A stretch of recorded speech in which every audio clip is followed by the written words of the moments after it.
Well, I know what's going to be the hot topic tonight.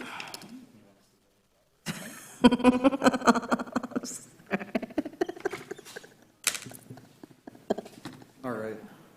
Hey, I can't connect to the internet here on my computer, which is a problem for me to view documents. You on the Ferndale Guest Network? Yeah, I won't connect. It says no internet, but secured.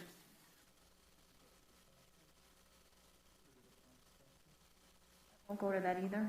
I usually go to the little icon where you would normally click.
Pledge allegiance to the flag of the United States of America and to the republic for which it stands, one nation, under God, indivisible, with liberty and justice for all.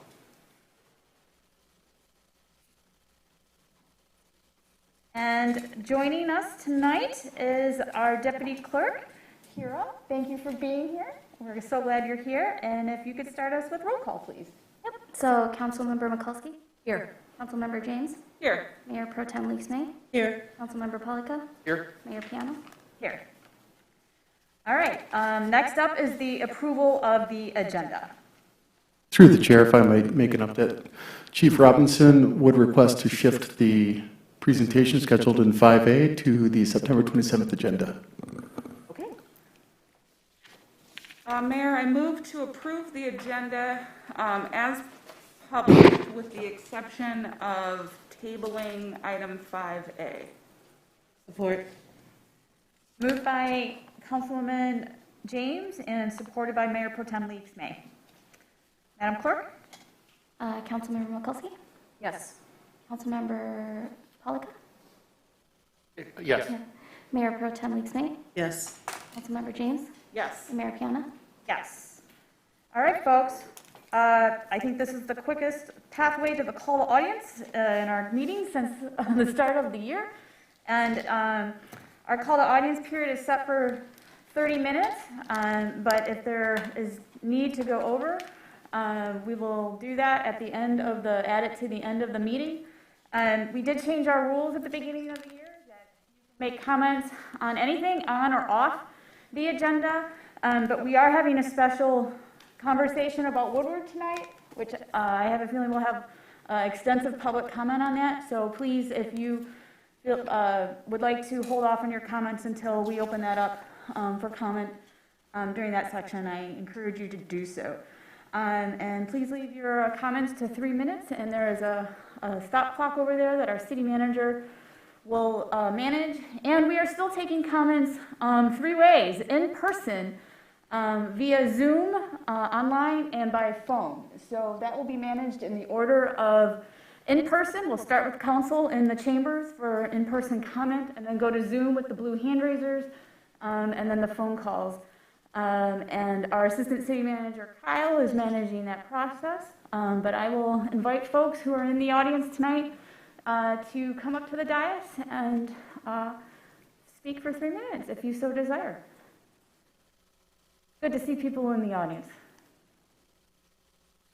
Mayor Piana, I think we're having trouble hearing us. Are we having trouble hearing us? Is that because my mic is not in front of me? Is that better, folks? Okay. Sorry about that. If you are in the audience and would like to kick off a public comment tonight, I invite anybody in the audience to come up to the podium and make your comments. Seeing none, I'm going to move over to Kyle and go to online. Thanks, Mayor. First up, we have Evelyn Elster.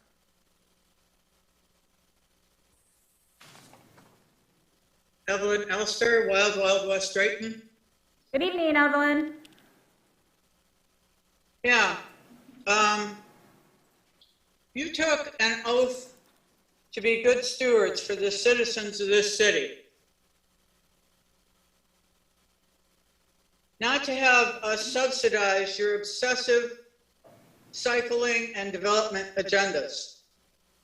Ferndale is not your personal dollhouse empire. Your bike lanes and bottlenecks have already pushed excessive traffic onto residential streets, which has compromised our quality of life, as well as frivolously draining the city coffers. Stop the bleeding now, please. I'm done. Thank you. Who's next? Joining us? Oh, Kyle, I see someone in the audience, so we're going to defer to the podium. Good evening, welcome. Good evening, thank you. My name is Gordon Matson. I'm sure everyone up there knows who I am. Anyways, I'd like to take a personal thank you from the Mayhans and the Heroes Memorial Garden to the City of Ferndale, the City Council, and the DPW for replacing the light at the Heroes Garden. It's been much appreciated. It's been out for a while, and I understand there was problems getting it fixed. It is now fixed, and we deeply appreciate it. Also, if I may, tell a little history about the Heroes Garden. The Heroes Garden that area started to be maintained by the Mayhans, who lived on the corner of Central and Lewiston, way before 9/11. They started cutting the grass and doing things, and then they started planting flowers, and then just to make it a nice area for people to see and people to, since they lived right across the street from it, it was nice for them to see also and their neighbors. In the light of 9/11, that's when the Heroes Garden came into effect. They decided to now name it, and now it has a purpose. The names that are at the garden are names that, how do I say, have ties to Ferndale. And when they passed away, they were not allowed to be at the Livernois Memorial Garden because they were not residents of Ferndale.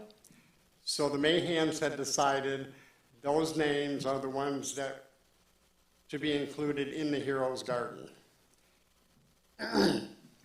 That's about what I have to say, and thank you for helping maintain, I try to volunteer as much as I can to keep it clean, and I appreciate the DPW now stepping in and doing what they can also. Thank you. Thank you, Gordon. Thanks, it's good to see you. I'd also like to thank Michael Leary. He had a great input on helping us get that fixed. Thank you. Mayor, there are no other speakers. Anybody calling in? Okay. All right, with that, I'm moving on to the consent agenda, which is approved by council, and I will read all of the items. It's 8A, approval of minutes for the regular meeting held August 23rd, 2021.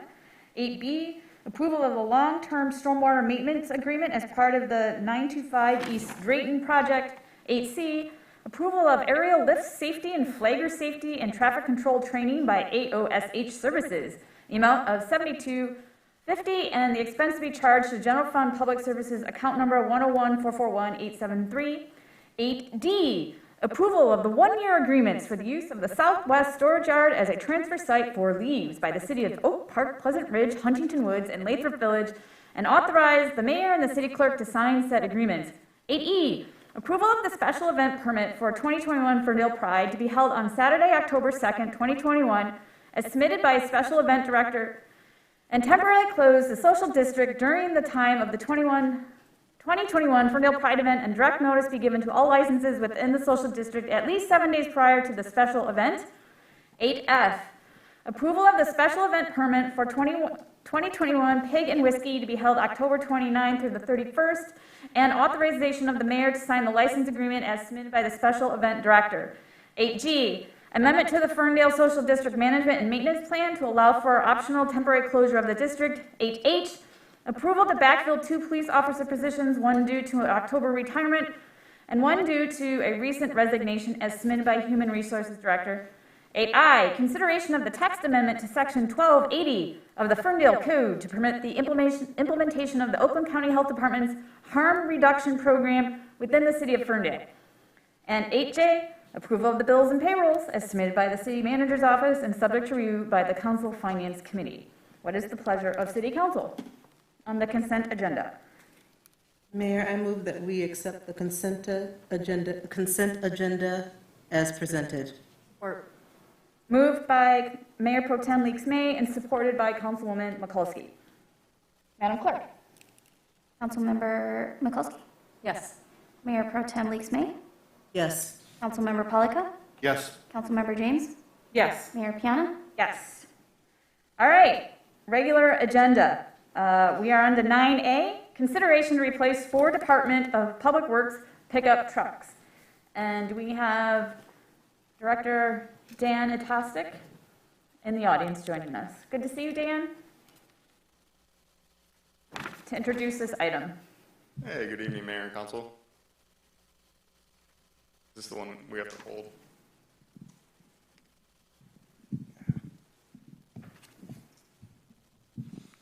Good evening tonight, Mayor and Council. So tonight we are bringing forth to you a recommendation to consider the replacement of 4 DPW vehicles.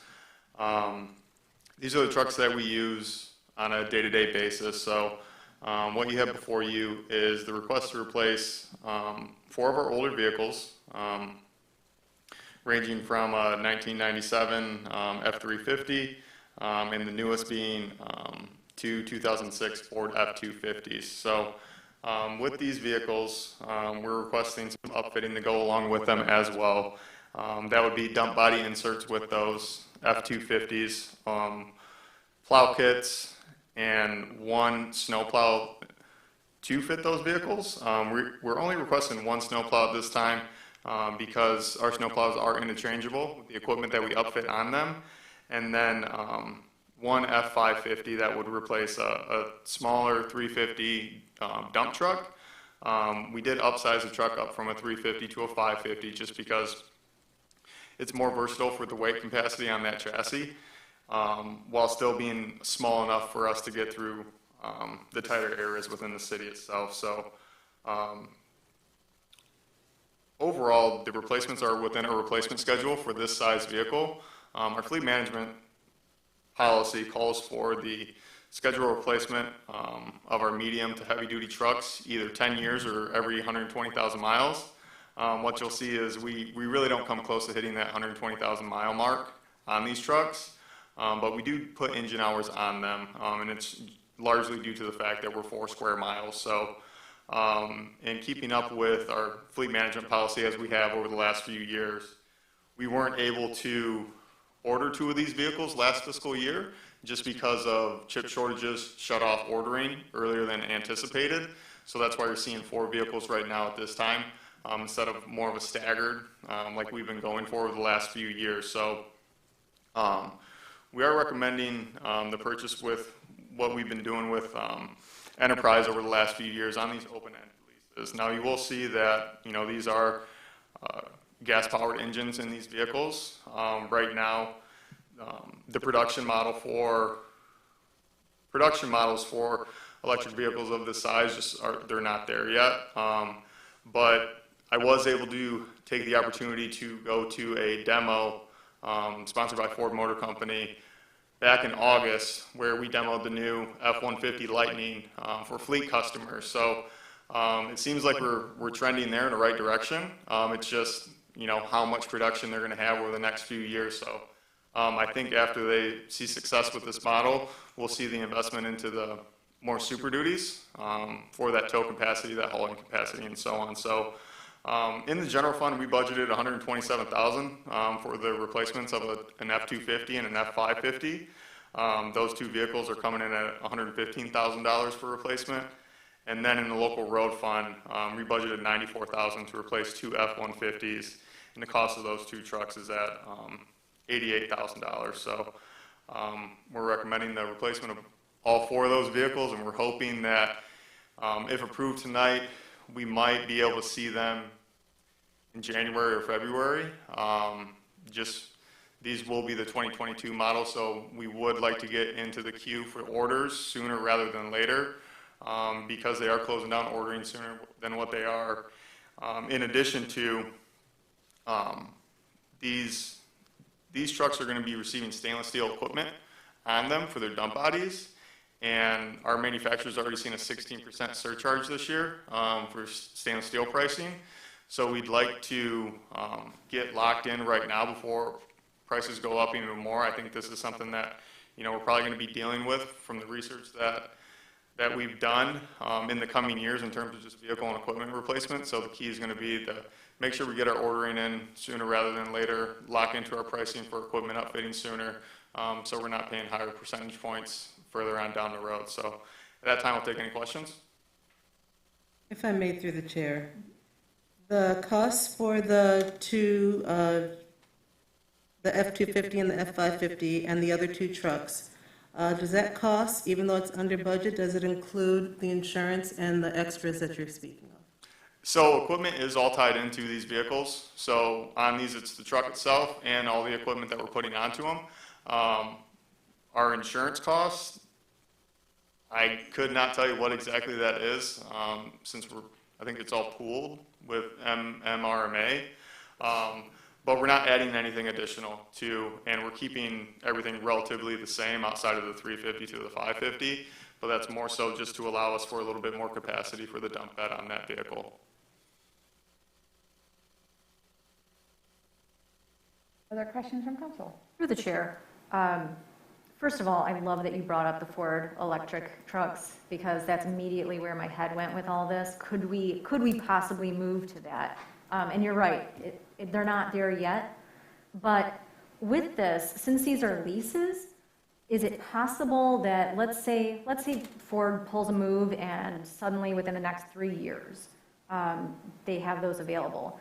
Could we get out of that lease and move into those vehicles? Yeah, so what we've been doing in anticipating situations like this is we enter into an open-ended lease. So at any given time, let's say, for example, we owe $10,000 on the truck, but we have, let's say, $30,000 of equity in that vehicle.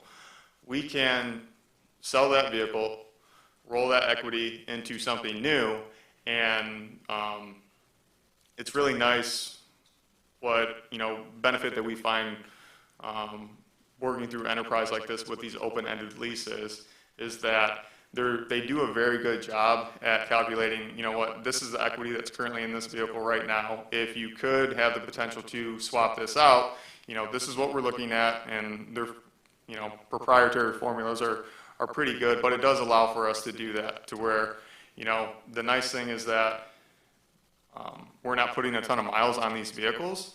And the equipment we can always remove and put onto something else, such as the dump body or the snow plow, to where in reality we're just getting rid of the vehicle. So going with these open-ended leases allows us some flexibility. Now granted, if we purchase the vehicle outright, we could try and turn around and sell it on our own and go that route.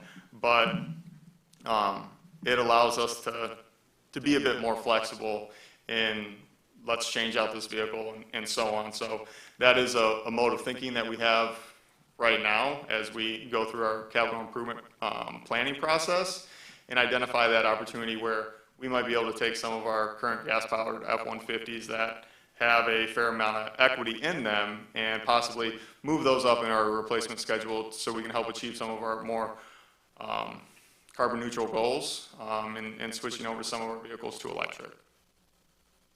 On the topic of mileage, could your crew and you make a commitment to tracking the mileage and filling out that spreadsheet so that we can anticipate some of the mileage moving forward? I think it would help just from a planning standpoint to make sure that if we have the mileage there, we can figure out how many miles these vehicles are using every single year and then anticipate that sort of transition a little bit more readily.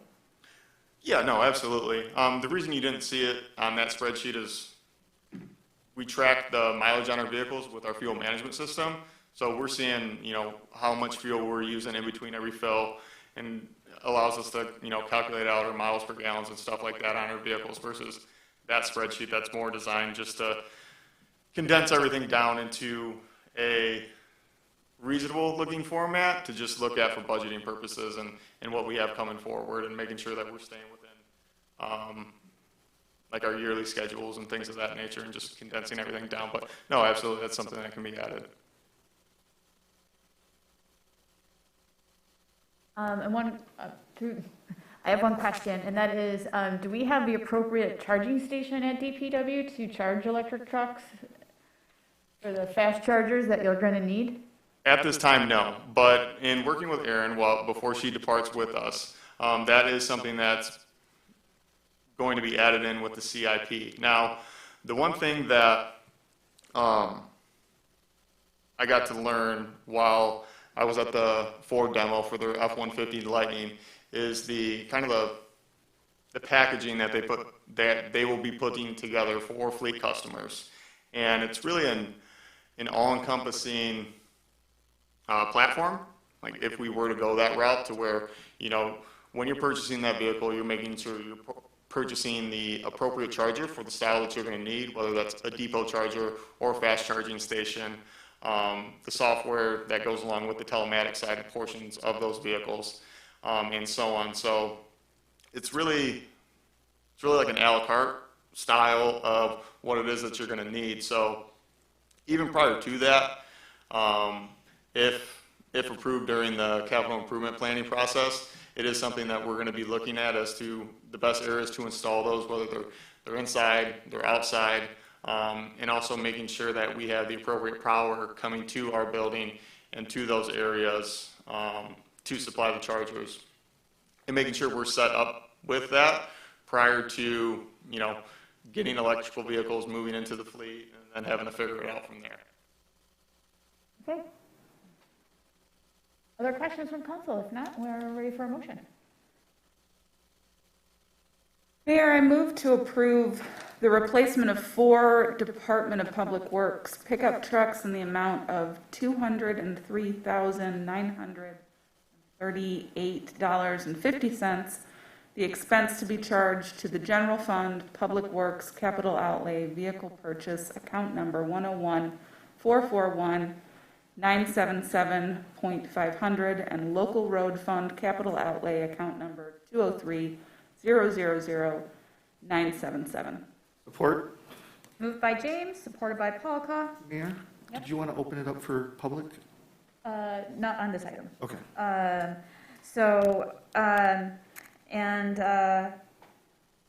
Any other further comment? I'll just summarize. This is a planned expenditure following our policy and our capital improvement plan, and we'll have conversations in the future about transitioning to electric per the city's council strategic goal on carbon neutrality as well as electrification of our fleet. So as soon as the market changes, we'll have those conversations. All right, Madam Clerk, please. Councilmember Polika?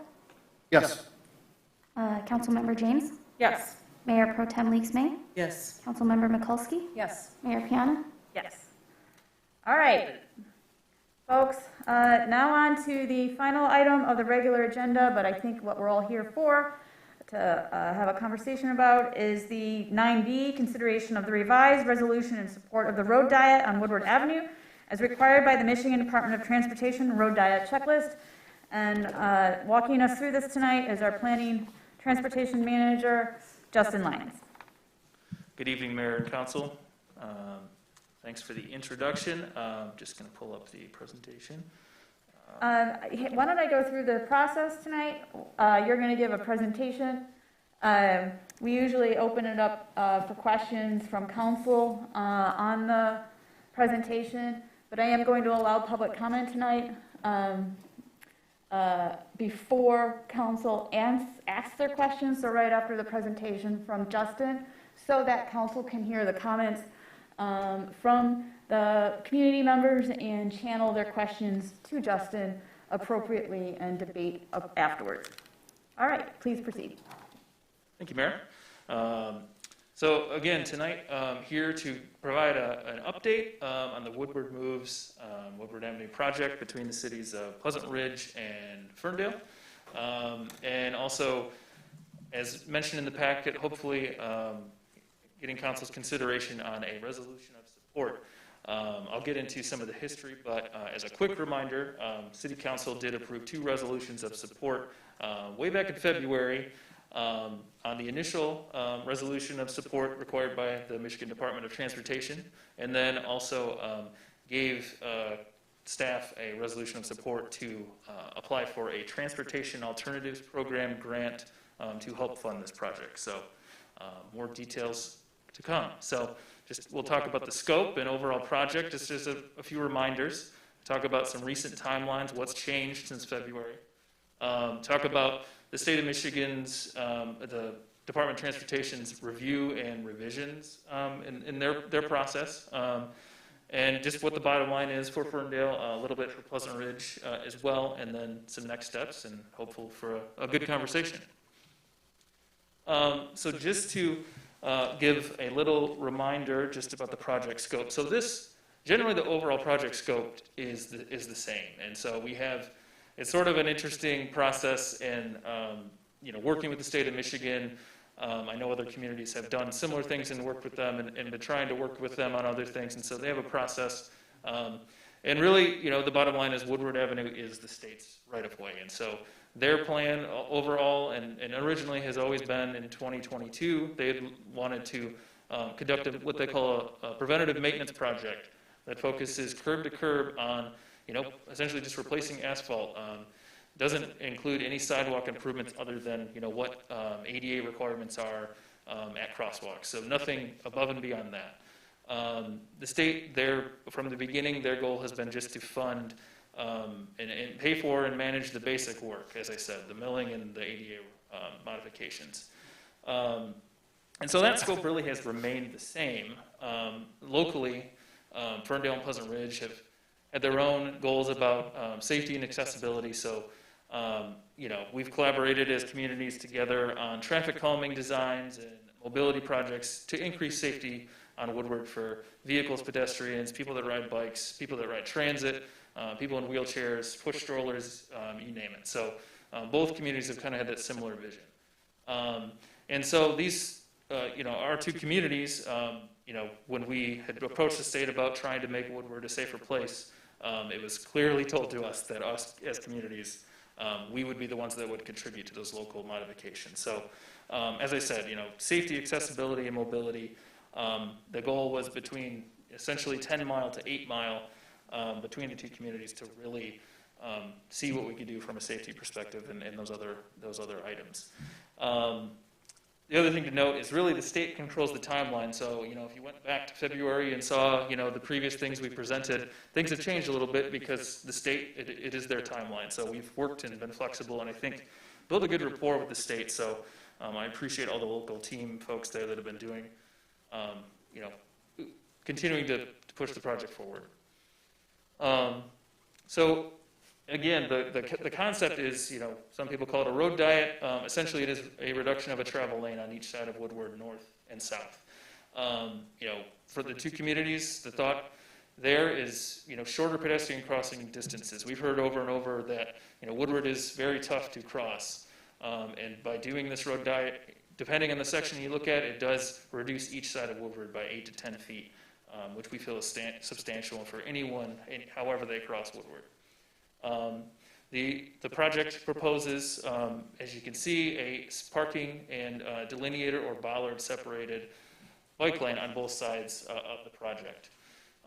We also included some modifications to intersections at side streets where we're trying to make visibility better for people in vehicles who, you know, typically have to edge out into a crosswalk to see behind a building or a parked car that's too close, you know, to really provide safe visibility, to make people walking, pushing wheelchairs, people on bikes more visible on those side streets is very important.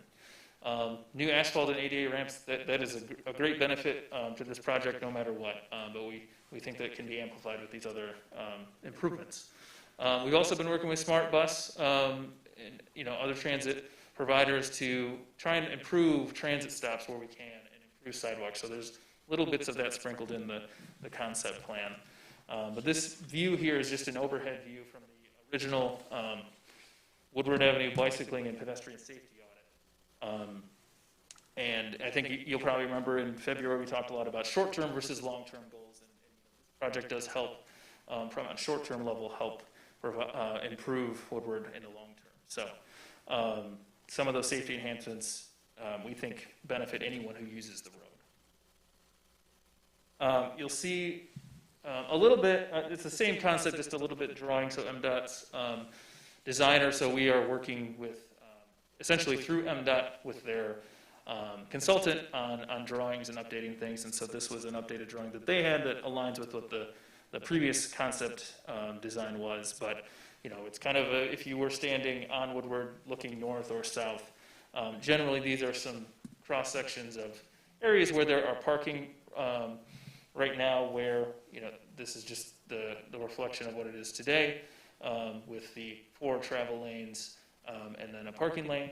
And then the updated cross section shows, you know, the same thing, just a little bit fresher design, image, I guess, but where we do propose, you know, removing that one travel lane, there is still parking here, adding some separation here, and then you have the separated bike lane. So in certain areas, that really provides, you know, 20 to 22 feet of extra feet on each side, where pedestrians really didn't have a chance before. So there's obviously areas sort of south of Marshall where there is not parking, and so that's different where there is separation through bollards and striping.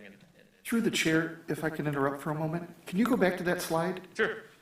I just want to make sure that people are clear. On this display, it shows the current mileage at 35, and the one below says 30. We are not changing the speed limit. No, there's no proposal change. I just want to make sure that people are aware of that this was an image that was sent by MDOT and not something that we created, and there's no discussion of speed limit changing on Woodward. No, and good eye on that. I think we're hopeful that the speeds will slow down and make it safer, but correct, there's no proposal, and I think that proposal would have to come from the state if I'm not mistaken. So this is just an overhead image. Same plan as from February, just an overhead view of how certain side streets could improve some visibility. So, you know, obviously I think people may be familiar with Withington Street, the Anytime Fitness and Inyo are nearby, and Boogie Fever. And so, you know, essentially this allows for just more pedestrian space, more space for people on bikes. It allows people to pull out, and it automatically essentially gives them a better view because they are no longer in the way of those buildings and some of the parked cars that were, you know, nearby those corners. Pearson Street is an example of an intersection that is signalized, that has a traffic signal there, so it looks a little bit different but, still signalized. There's some added, pavement markings and separation there, but, this is just a snapshot. And, I think that previously, we talked about in a long-term design about hoping for more concrete and doing stuff like that as more of a long-term, construction project when MDOT does a full rebuild in, who knows, 2030 or something like that. Probably much further than that, actually. But so this is really focused on bollards and paint and signage and improving the situation with more new asphalt there as well. If I may, through the chair, what you've just shown there, those are just two examples of the streets, because I can think of many streets that have that visibility along Woodward. That's a problem, particularly at the corner of Camborne and Woodward. Absolutely. That's pretty, it's a pretty serious area to not have that visibility as well. So I was just wondering, are these just a couple of streets that you're showing here, or these are the streets that we're focusing on?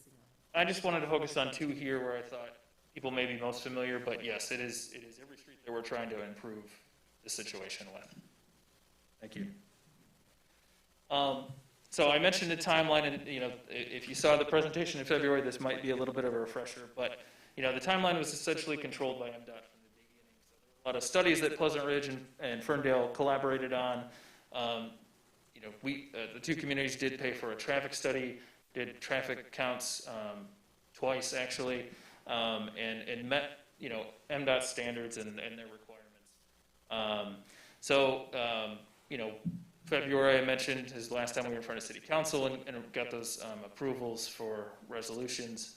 Staff did apply for the TAP grant, and typically a TAP grant announcement would happen in July, but insert the change to the process here. So MDOT did, when they pushed the information up to their next level, their regional level, the regional level said, we'd like to take a look at a few more of these key areas in the study.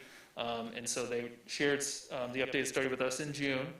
And so that study, I'll get into more of the findings there, but essentially the state found some traffic delay issues at some of the key bridges near 8 Mile and near Oakland Park in Pleasant Ridge, sort of the ditch that goes underneath Pleasant Ridge, 696.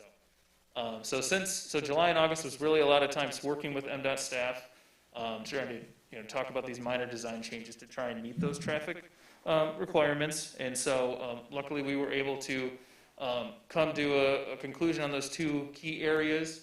And MDOT's Metro Region gave an initial heads up on that they approved the concept. So that was good news in mid-August. And so here we are today asking for that updated resolution of support. MDOT thought that would be key as they go through their next levels of review to ensure that the local city council still is bought in on the plan. So next steps that we'll get into kind of more later, but we would, after this evening, hopefully the state's top engineers would take a look at the concept plan and the request. And then we've had some initial conversations with the TAP committee. So as I said, normally, so TAP stands for Transportation Alternatives Program Grant. Those are federal funds that are filtered through the state and sometimes the region, specifically for projects that provide other options of transportation besides driving. And so the city's been pretty successful with those types of grant dollars over the years on different projects around the community. And so we're hopeful that once the state takes a look at the actual concept plan, then the TAP committee will again reconsider this grant request. No matter what, City Council would consider the final budget. Staff would work with MDOT on final construction documents. So there's a lot of construction-related things coming up, but really there's still April through November of next year when the project's slated to get constructed. Just getting into a little bit of the state's analysis. So their Metro team did find some vehicle traffic delay at those transition points. So one of them being here in Pleasant Ridge at Sylvan Oakland Park Boulevard, just south of 10 Mile. So the study found, when it looked a little bit further, it said that there were some delays during peak hour. I should add, just during AM and PM peak hour, that were greater than what MDOT standards allowed for. So those are the two areas in Pleasant Ridge that were mentioned there. And so, as I said, we were able to work with MDOT staff and find some design changes that could work. And so I'll just kind of get into what those specifically were. So working with MDOT, I think, one of the key things is just that we were able to work together. This is sort of new for MDOT. Not a lot of communities have went through this process, and so we've kind of been flexible, and they've been flexible as well. So really the key revision point is that the majority of this whole project is still intact. So 87% of the Woodward frontage still will have a road diet, from 10 mile to 8 mile. So we think that's a big win. So 13% of the changes are essentially focused in this area right here between Sylvan and Maplehurst, and you can see it kind of diverts a little bit here on the east side around Drayton and a few other streets. But essentially, Pleasant Ridge has shifted a portion of their northbound and southbound bicycle traffic to alleys and parks. So they're fortunate in Pleasant Ridge to have Stevenson Park and a few other areas where they're able to modify, maybe widen a few of those pathways, add some pavement marking, some signage, and divert people through alleys so they can connect to the city of Ferndale. On the southbound side is really where that comes into play through Stevenson Park and through the alleys. The Ferndale portion, where we connect at Oak Ridge, effectively would continue for a couple of blocks through alleys with signage and pavement markings, and then the road diet southbound would pick up at Maplehurst. So you have a continuous southbound, separated bike lane all the way down to 8 Mile. Northbound, effectively from 8 Mile all the way to East Oak Ridge is where you have the same situation. So you'll have separated bike lanes, just like as those drawings earlier showed, all the way to East Oak Ridge.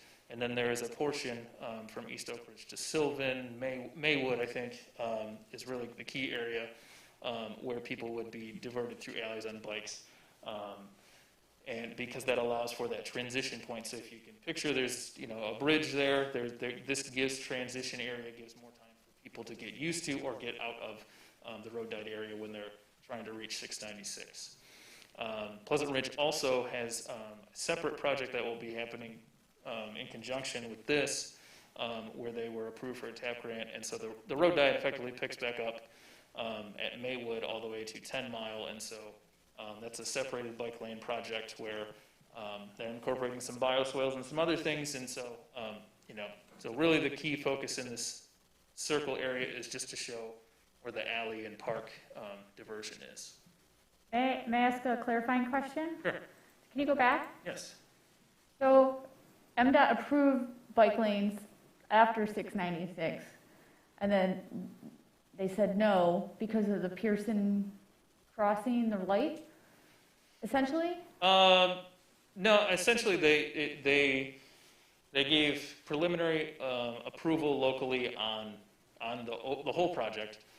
Their metro region, one level up, said we need to look a little bit further at these bridge areas for traffic queuing. And so it's really the bridge areas, really just that ditch that I call it, Oakland Park at Sylvan. That's the key. Emerging out of the ditch. Yes, so merging out, and then people merging from the road diet northbound to get to the ditch or to get to the service drive. Okay, so the bike lanes that MDOT did approve are the ones on the that go through the service drive. They go up to the service drive, essentially. Okay. Yep. And I have a different map I can zoom in further on and things like that, but this was just a quick snapshot. I think that would be helpful. Okay. Sure. All right. So yeah, this is essentially the key area. So this red line here, you can see it looks orangish red, I guess, on the screen up there. But that's the Pleasant Ridge Ferndale border. You can see it kind of jogs here. But anyway, so these dashed lines here. So the southbound is in green, and you can see MDOT essentially, gave initial approval from Poplar Park until Oakland Park for on-street bike lanes in Pleasant Ridge going southbound. On the different grant. This part is in the current grant. Okay. Yeah. And so Poplar Park to Oakland Park, still on-street bike lanes. Then at Oakland Park, people can divert off, use the existing park there, Stevenson Park, and then connect, I believe, Cambridge or Oak Ridge is where the alleys, or excuse me, Oxford is where the alley starts. And so this would be where there'd be pavement markings, signage, directing people to go to West Maplehurst where the road diet would pick up, the separated bike lane would pick up there.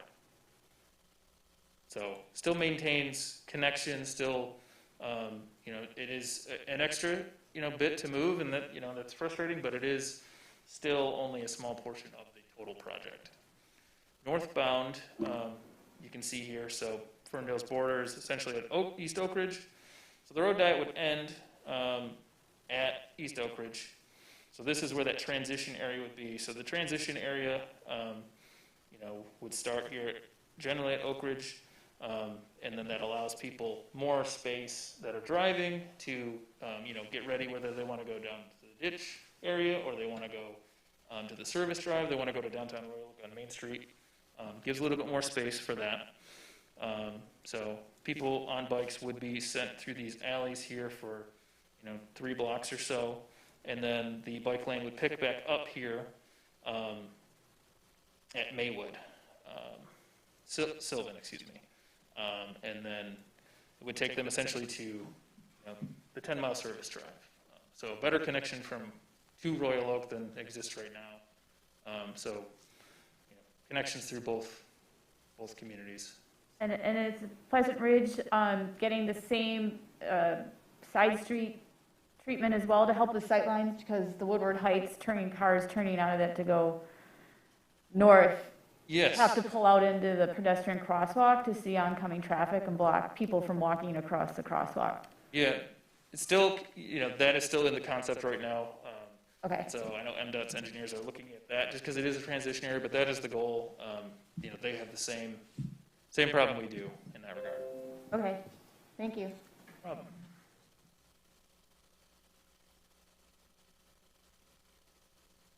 Apologize, skipped a few slides here. So in general, the bottom line, for both communities, I know that, February seems like a long time ago, but really generally the concept and things remain. The same budget request that both communities have is still the same at this stage. Still, only 1 lane on each side is being considered for removal. The previous design, as I said, we wanted a road diet 100% from 10 mile to 8 mile. We did, compromise and work within MDOT standards, and so 87% is where we're at, and really, that portion is primarily in Pleasant Ridge, but still connects in a way that I think is much better than it is today.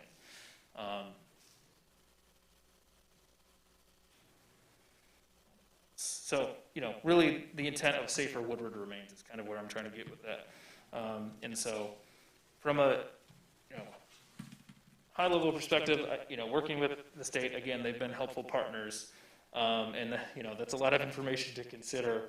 But this second resolution is really focused on, the revised concept design. And so this is just a snapshot slide of just kind of the process that we went through with the state and where we began with the safety audit. And these two processes between the design review and the TAP application have been, at the same time. Really, the TAP committee can't consider approving a grant without the state's approval on a final design. We are hopeful that the project will receive support from the state's engineers and the TAP committee. As noted in the packet as well, Oakland County gave us a letter of support for this portion of the project.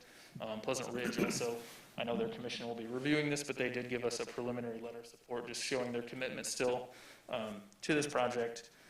And so really the next steps ahead, depending on council's consideration tonight of the resolution, the state would look at this concept design revision. Hopefully the TAP committee, gets some good signals from the state and can hopefully award us a grant.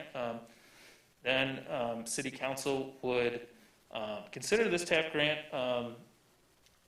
and, you know, depending on what the state does it, or the TAP committee awards both communities. There'd be work on construction plans in November. In December and January, it's likely that MDOT would issue a bid for construction. There'd be a whole lot more community engagement about, you know, what does construction mean? You know, they're setting up monthly construction meetings and things like that, updates, all of those things we do for typical road projects. We'd work with the state on that. And then MDOT's schedule of construction right now is still April to November of next year. Obviously different phasing throughout that, but that is essentially what those next steps would be. And that is just the high-level information. Happy to answer further questions on that. I know it's a lot of information and a lot has happened since February. Thank you. Thank you. You probably may want to just sit there as we open up public comment. Now I'm going to open up public comment on this item so that council members can hear comments from the public first before we go into our questions of fact finding with Justin and then move into debate. And just like our public comment earlier, we'll be starting with public comment in the council chambers and then moving to blue hand raisers on Zoom and those calling in via phone online. Our assistant city manager, Kyle, is going to manage that process, but I will start off here in the council chambers. I kindly request you keep your comments to 3 minutes. There's a clock on the wall here to gently remind you to wrap up at 3 minutes. And we do have a discourse with dignity, some rules of respectful discourse when giving public comment. So at this time, I encourage anybody to step forward. Welcome. If you can please state your name and your street. Hi, my name is Quinn Ziegler, and I live on West Camborne Street. And when we were looking for a home here in Michigan, the most important factor that we considered was multimodal access. I wanted to be able to walk, bike, and take the bus to work and to other essential services. And that is why we picked Ferndale. So I do support the Woodward Road Diet because multimodal improvements have to start somewhere. In my old city, I lived in Pittsburgh for 10 years. I watched them do little connections across the city and then across the region that really improved access for residents.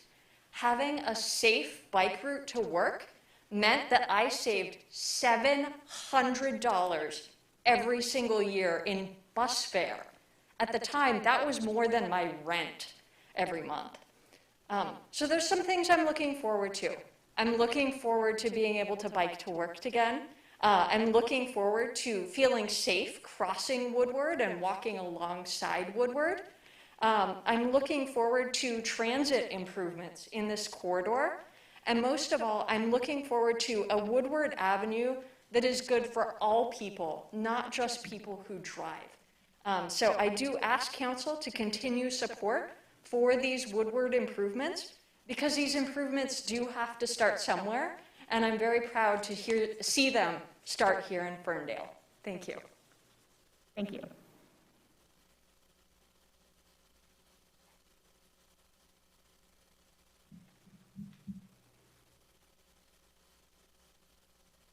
Good evening. Hello. My name is Raymond Crusette. I live on Pearson Street. I have some bullet points I'd like to read that are concerns about the Woodward Avenue Diet. I'm just going to go through them if it's okay. Mm-hmm. We did a study with Dr. Michael Kreese and myself and input a bunch of variables into a spreadsheet with the determination that there is a significant amount of CO2 that may be generated from the exclusion process, where basically people choose alternate routes when there's congestion. 3 to 5 million pounds of CO2 per year could be added to the environment. So this is not necessarily a green project. Here's another point. The 9-mile narrowing has produced a significant amount of east-west residential cut-through traffic, enough to warrant speed bumps. Woodward Avenue Diet will probably result in the same thing. So if we have this additional traffic, Are we going to have additional accidents, bicycle and pedestrian accidents as a result? I-75, when there's future construction, serious accident or flooding, it's always been a safety valve on Woodward, and we're going to reduce capacity by 25%. So are there going to be crisis points whenever there's construction or an accident? Given the fact that Ferndale is operating under a Headley override, and we've recently built an overpriced parking structure that's dragging on our budget, can we justify a new build expenditure of $1.2 million for the diet? Last point, you mentioned that you wanted Woodward to be a safer place for pedestrians and for bikers. Presently, the sidewalks are in horrible shape. It's not safe for people in wheelchairs or bicycles or even walking for that matter. And there's almost no police presence along Woodward. There's no traffic enforcement. I've witnessed in the last 7 days drag racing, 100 miles an hour down Woodward, and 4x4s pulling wheelies down Woodward.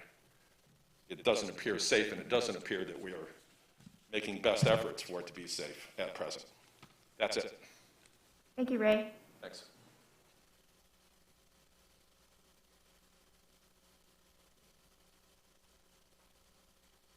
Hi, good evening. Your name and street, please? Steven Kuzmanovich, 2037 Livernois. Hi, Steve. Last speaker just stole a lot of my thunder. I live at the corner of Livernois and Camborne. This is the most ridiculous idea I have seen in years come out of this city council. Woodward's moving. Yeah, Woodward's at a standstill today, and Woodward's going to be at a bigger standstill if this project is allowed to continue. The traffic implications of people being frustrated, trying to get up and down Woodward and cut through my neighborhood is going to be out of control. Okay, this is just nuts, and this needs to come to a stop. Please, please stop this project. Please. Thank you. Thank you, Steve.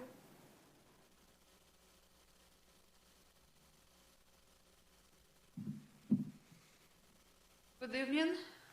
My name is Stella Dichenko. I live on Pearson. I've been a resident of Ferndale for 23 years. Talking about safety of workers. When I came in this country, I was working. I got my driving license 6 years after I came here.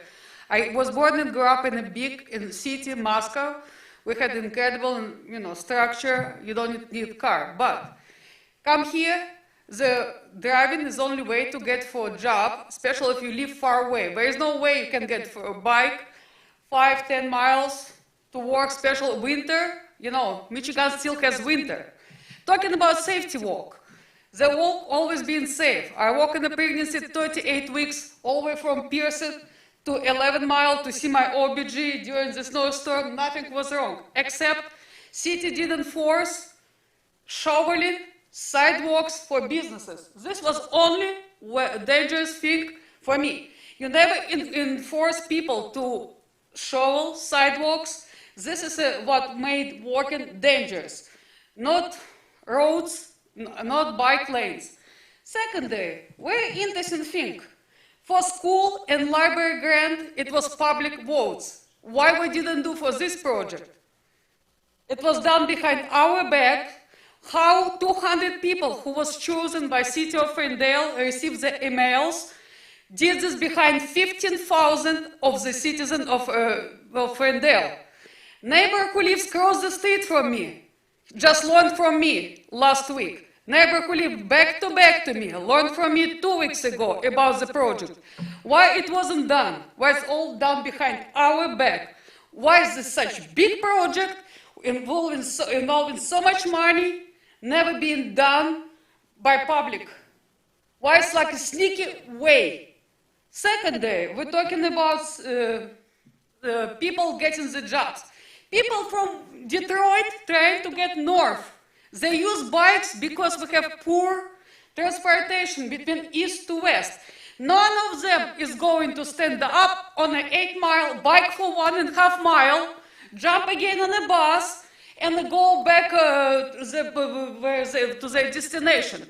If they have to get to 11 Mile, they'll sit in a bus somewhere in Detroit, get 11 Mile, take the bike to get from left to right, but not from north to south. They do not have time for your cutesy-pootsy bike deals.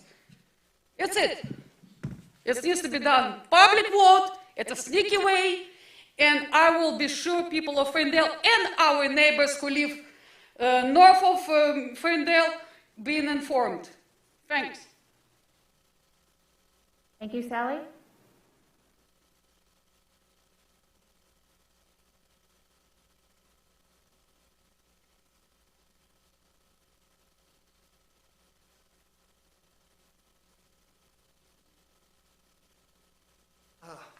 Hello, not used to speaking with Mass, but Dave Cottrell from 1610 Bowfield, been a 31-year resident of Ferndale, bicyclist, and have been an organizer of the Sierra Club Green Cruise for the last 14 years.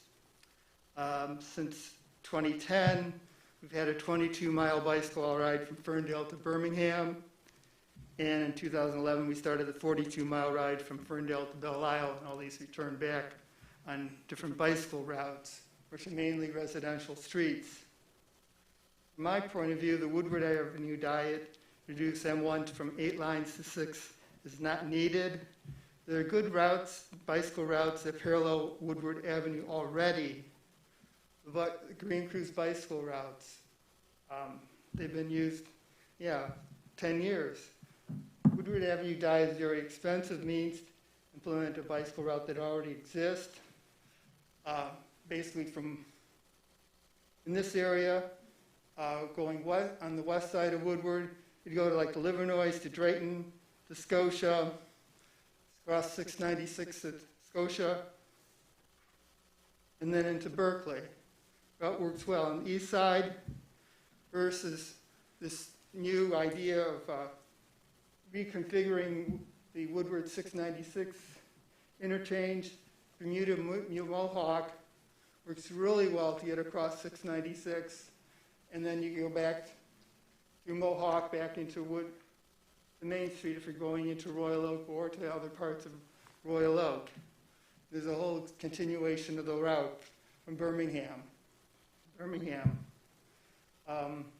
Quite a number of years ago, I used to go be in the Huntington Woods Bicycle Club.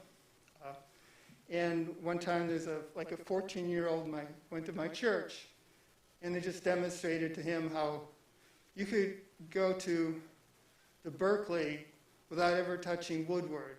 You didn't have to ride on Woodward at all. It was a much safer route. Kind of opened the world to him. So I really just think that it's a waste of money. There's much better bicycle routes. And then I've already been contacting MDOT, the Ferndale Planning Commission, Ferndale City Council with the different routes. So please do not allow the federal tap money for this Woodward Avenue diet. The project is not needed.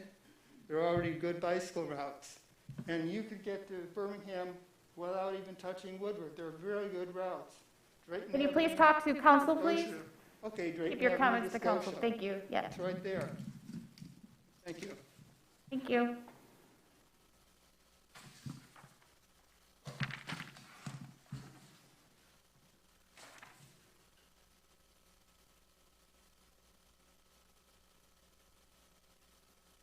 Hi. Good evening. Good to see you, Mindy. Nice to see you. Melinda Couples, 354 East Marshall Street.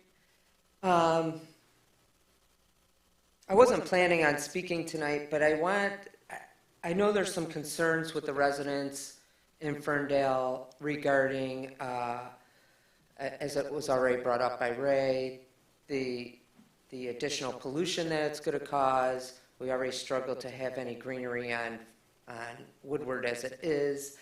One of the things I was also concerned about that I couldn't find any answers to, if you drive by south on Woodward between, 11:30 and 2 and maybe 4:30 to 6, there's already, because of Wendy's and McDonald's over there. There's already issues in those lanes with people waiting to go through the drive-through. I mean, I think we've all seen that. I haven't heard how that's going to be addressed. One of the other things that I have a concern about is, and I understand, and Melanie, you've said this several times, that, you know, if you don't get this specific grant, then obviously we're going to have to make some changes. I think you're probably hopeful and probably have a really good idea whether you're going to get it. My concern is that if there's an overrun on the project, how is the city going to handle that? I think that's valid considering the last big project that we did. There were several overruns. Also, I was curious if creating more better sight lines, let's say, from pulling out of adjacent streets onto Woodward, if that's going to reduce parking.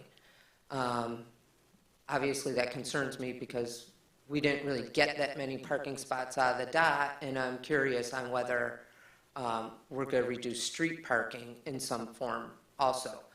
When I looked at the data, the city did provide, it was probably a few months ago, the original that talked about the traffic control and the number of accidents that happened. I did notice that the largest percentage of accidents were ankle accidents and people going in the same direction.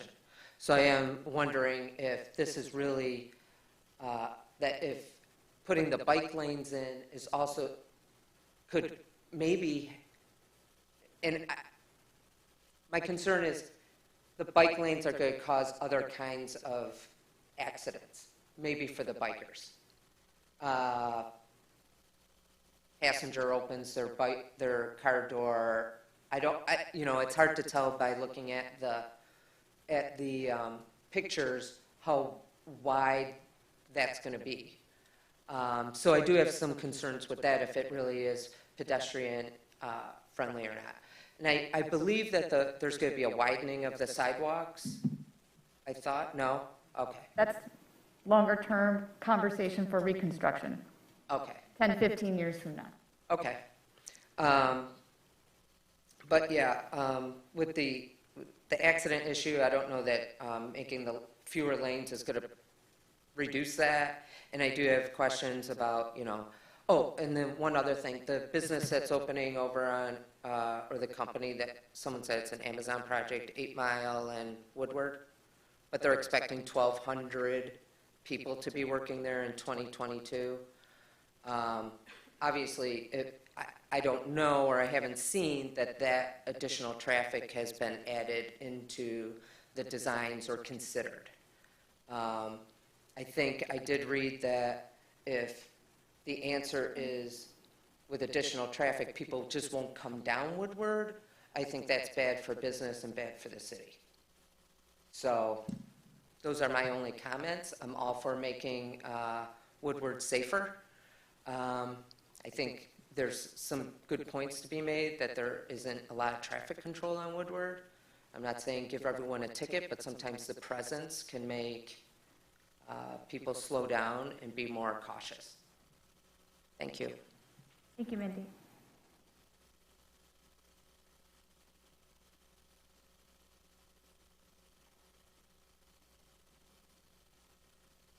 Anyone else in the audience? Please.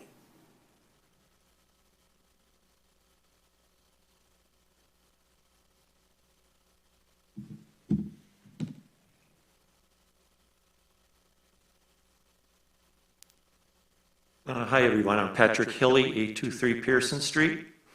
And this is something I think for my own clarification, okay? The gentleman here on the right, who does he represent? Who was just, this gentleman here who was just up early? He's our transportation manager who works for the city. Uh-huh. Justin, he's a city employee. He works for the city of Ferndale. Yes. Okay. Another thing, I was looking at the PowerPoint here, and I noticed to the slide where it shows current Woodward and after the diet.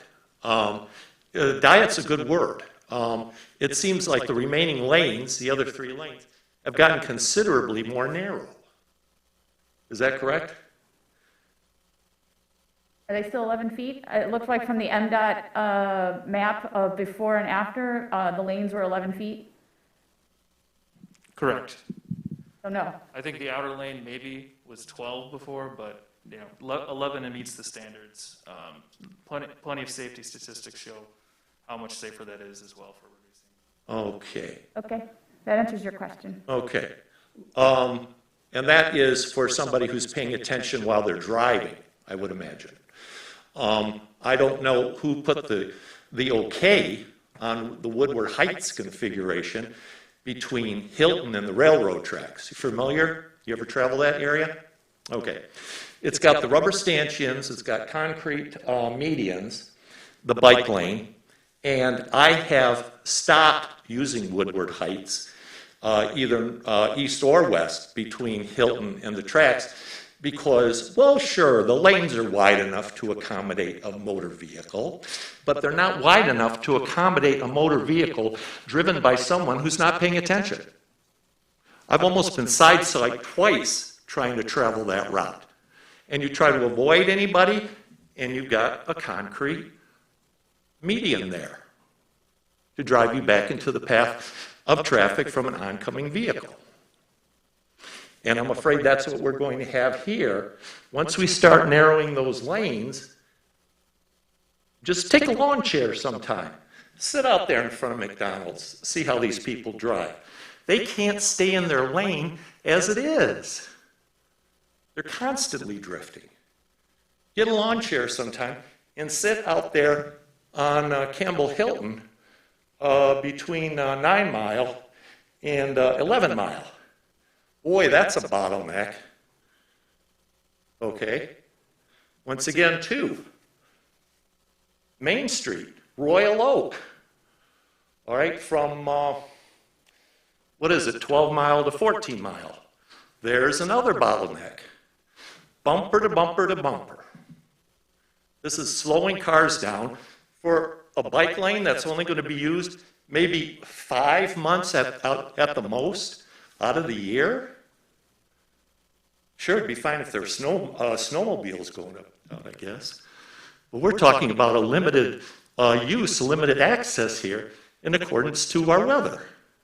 And the way people drive now, I'm a driving instructor, certified driving instructor, so I'm sensitive to this stuff. And these people are not paying attention, they're not being careful, and they're not staying in their lanes. Thank you.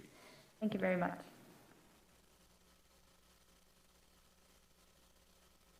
Other comments from the audience?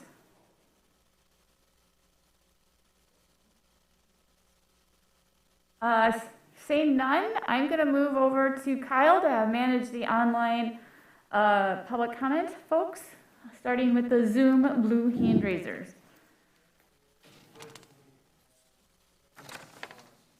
I'm sorry, can you repeat that? Lynn? I can't hear the last name. Clark. Clark, thank you. Hi, Lynn. Hello. Hello, can you hear me? Yes, welcome. Thank you for joining. All right, I'm sorry, it's not Lynn, it's her husband, Eric Geiner. Hi, Eric. And you have the 3-minute clock too on your Zoom. Okay, that's fine. So anyway, I would like to talk to about a variety of issues. First off, thank you for City Council for inviting us on this. Thank you for the residents. Unfortunately, due to personal circumstances, I was not able to attend, but here's my bit. This is ridiculous, period. $1.2 million spending on a very few amount of residents for a very few amount of months to be able to use the bike lanes. One, because not plowed, because I live on Pinecrest, they're right in front of us. frequently. They are not plowed. They are not maintained or cleaned. I have several friends that are very enthusiastic bike people. They ride 50, 60, 70 miles in a day. And they refuse to use bike lanes like this because they are so full of debris and crap. And that is a danger to them. Another thing, so y'all want to buy 4 brand new vehicles for the DPW. Each one of those vehicles are 60 grand. So 60 grand times 4 is $24,000. That is damn near a quarter of the price of this project. Look at the crosswalks at 9 Mile and Woodward. You know, everybody said on council and in city government that, oh, we studied the Berkeley project.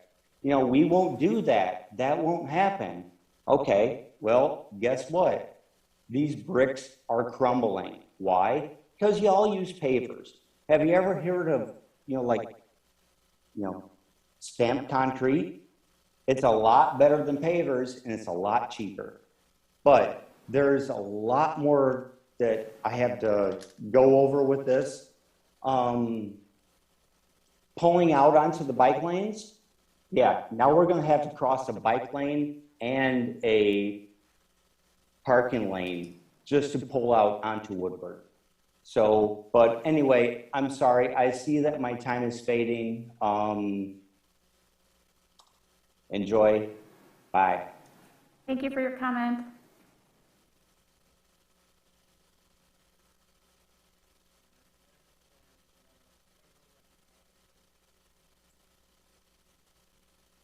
Evelyn Elster again. Can you hear me? Welcome, Evelyn. You can hear me okay? I can hear you. Alrighty. I heard that it was 2,500 employees that were going to be at the Amazon distribution center. And all their traffic would empty out into either 8 Mile or Woodward. Now that is a buttload of delivery vehicles dumping out onto Woodward. That obviously hasn't been taken into consideration. I also question the traffic study that was done during COVID when people weren't driving as much. And as I've seen lately on Woodward, all 4 lanes are packed. Whenever I leave the house to have to go shopping, all 4 lanes are packed. Now, you're going to reduce a lane on either end, and you know exactly what's going to happen, but seems like you don't care. Now, when you narrowed bottleneck 9 Mile west of Pinecrest, the trucks no longer have the radius to turn that they used to. So they all come straight up Pinecrest and make their left-hand turns to go west on West Drayton, which is not rated for trucks. There's a no truck sign at the end of the street, but you'll no doubt have that removed also. So we have all kinds of trucks running up and down the street all day long, rattling our houses, but that's okay with you because you're getting your bike lanes, and to hell with the taxpayers, right? That's it, I'm done.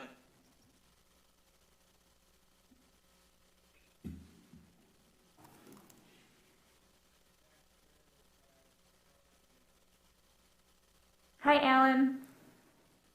Welcome. Hi, can you hear me? Yes. Great. My name is Alan Hale, and I'm a resident at 1903 Woodward Heights. I'm actually just getting back from a trip to Portland over last week, and it was pretty eye-opening with a mind towards bike lanes of what it can enable in a city. And just this evening, before this meeting at 6 p.m., my partner and I went on, we try to cycle whenever it's not raining, so we haven't gotten to cycle too much this summer. But our typical route starts from our house on Woodward Heights, goes down Hilton to Marshall, up Pinecrest, and then we cut back through Pleasant Ridge back to Woodward Heights. And I think I can say through COVID especially, the number of cyclists in our city is increasing. And just today, we saw 19 cyclists on the road, which I would say was light for what we usually experience for our after work cycle rides. It's a big part of why we chose to live in Ferndale, is safe access to biking and cycling. And it's something that's important where my partner uses an adaptive hand cycle. So it's a little different. It's something that can't really go on sidewalks, but it's something that we actively seek out protected bike lanes to use. And this was made double apparent when through the city and the Ferndale Accessibility Commission, we were able to host Mogo Bikes was able to bring their adaptive program here to the city, and we got to see a lot of, I think they had 11 different adaptive bike templates. And these bikes are wider than most bikes, and in order to reach businesses in Ferndale, you have to have access to that Woodward corridor. So seeing this kind of play out in front of us, it's just become more apparent that something like what is proposed in this project is really needed. One of my comments is around making sure we don't lose sight of why we're doing this. This isn't just the city adding bike lanes just because.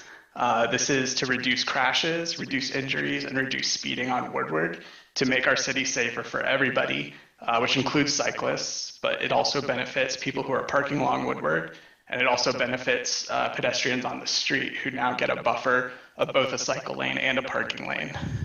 And ultimately, it's the return on investment to our public health for all of those people that fit into those buckets, which is a studied quality that's been shown through the AARP, the EU Commission, and a lot of other groups in different smart city planning groups.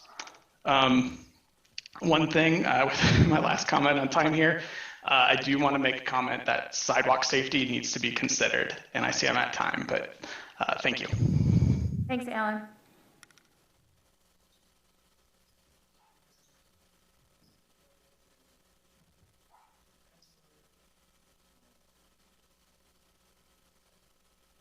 Edward McCulley? I don't think your mic is on, Kyle, so we have trouble hearing you.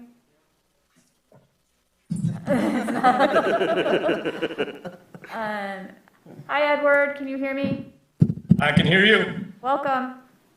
Hi, my name is Edward McCauley. I'm over here on Spencer Street. I am a 20-plus year resident here in Ferndale. I do support the bike lanes. I'm an occasional cyclist, probably not as intense as some of the folks on here, but I'm out on the bikes, a couple times a week. And just echoing the support for the bike lane, but also focus, and the previous speaker just mentioned it as well a bit, kind of getting back to what a road diet means a little bit. I like the bike lanes are great, but it is worthwhile to point out to people that the concept of having an 8-lane highway through the middle of a downtown area, to me just isn't the kind of place that you really want to walk and visit various restaurants, shops, things like that. So just kind of echoing my support for the plan, as well as trying to push some of that focus on what a road diet means, and that it's not just about bike lanes, it's about, it is actually about slowing traffic down, condensing some of that traffic, so you are focusing people on the roads, you don't have people speeding. The actual nature and design of the road is intended to keep the kind of speeding that some of the people against this project have mentioned they're against. That's all I got. Appreciate the time. Thank you. Thank you. That's everyone. That's everyone? Yeah. All right. Thank you, everybody, for participating tonight in the public comment. All right, I'm going to direct council questions now to our planning manager to open it up for questions of fact finding.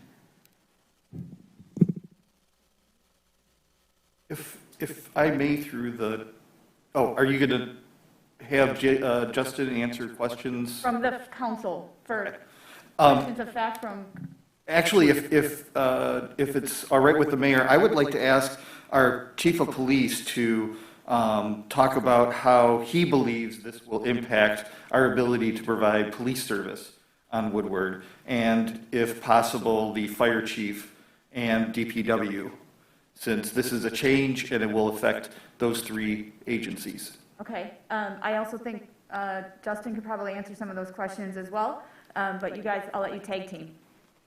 Do you want to come up? And if you have a specific question, Councilman Polika, about what you're looking for in terms of just then rather than having him summarize? What are you looking for specifically? Well, specifically, I'd like to know if he believes that this change on Woodward will impact our ability to provide service, if he believes that traffic accidents will increase, and I think that's it. Those are my two questions initially. I think I know what you're asking, Councilman. I'll do my best. And keep in mind, that this is anecdotal, and Justin Lyons is the traffic design expert, I guess, compared to myself. Anecdotally, I know slower speeds are safer. I know they cause less injury and accidents. That is true. I don't think that anybody will debate that. I think that there will be a learning curve. I think that there is human nature involved when people run late.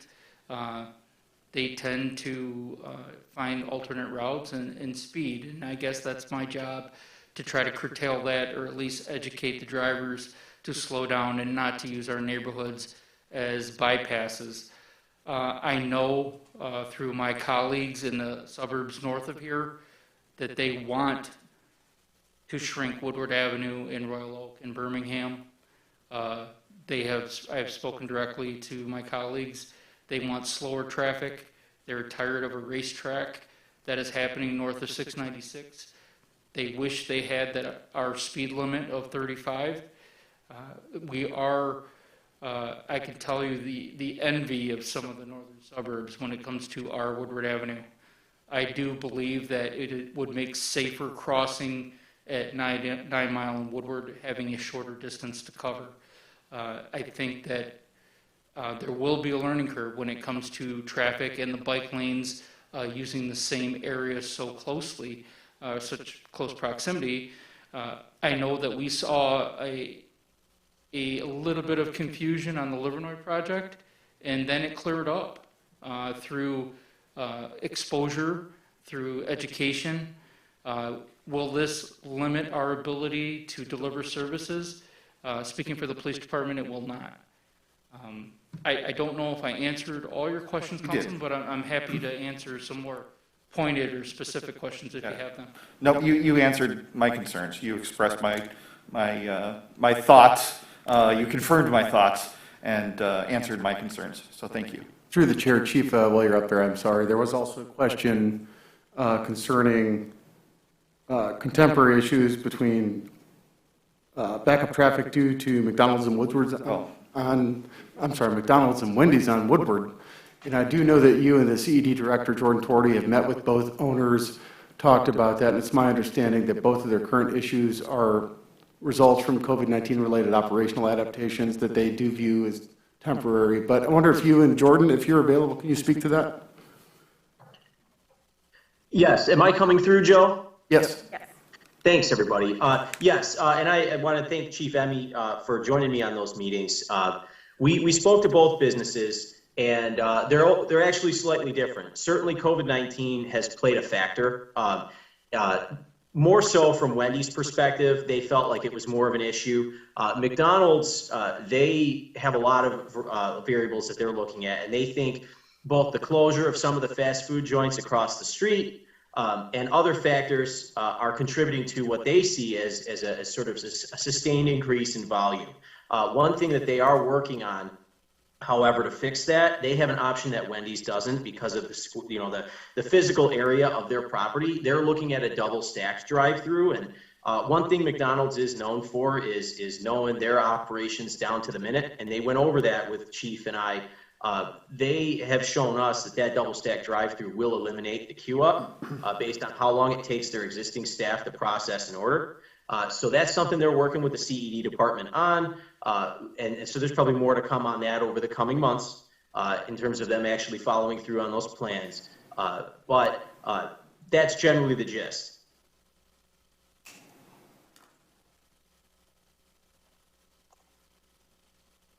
All right, open it up for council for additional questions of our transportation manager. If I may, through the chair. First, a couple things.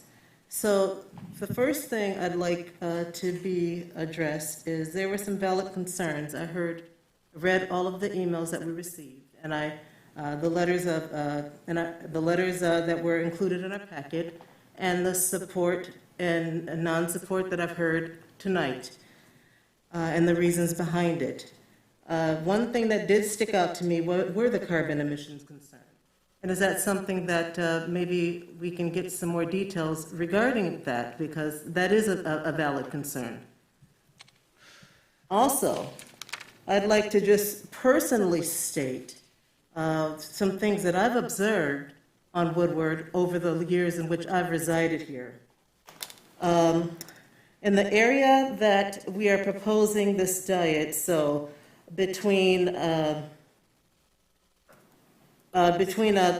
Mile and the 10 Mile 696 area, I can tell you that while I've been residing in this community, I have seen, well, heard, not seen, this particular incident. On the west side of Woodward, at the 10 Mile and 696 area, on 2 separate occasions, I know an adult that's been hit while biking, serious, pretty serious. He survived. And I also know of a child that was hit while biking in that area. So that's that area. And now let's go towards the 9 Mile, between 9 and 8 Mile area, on the east side of Woodward and the west side of Woodward. On the east side of Woodward, and this was actually the most recent for me, I happened to see a senior who was crossing Woodward be hit and struck because a car could not stop during the speeds. I watched a senior hit and be killed instantly right there on Woodward. And I actually had to stay and explain what I saw, and later on, testify what I saw regarding that. And on the west side of Woodward, in that same area, or between the, I would say 9 and 8 Mile, I personally know of a mother and a child who were in a stroller in that medium that were hit and knocked clearly, I believe 50 feet, because a car lost control on Woodward. So 3 of these people I knew, 2 of these people I didn't. I mean, 1 of these people I did not, but had to testify on this person's behalf. So there is clearly an issue that we have on Woodward regarding safety.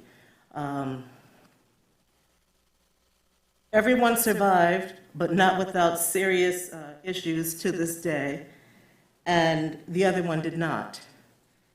So I think that that's really something that we should consider. I'm hearing what everyone else is saying, but I'm also telling what I have seen or heard from people that I personally know. And I know that if we don't do something about it, more of these accidents are going to continue, so something has to be done.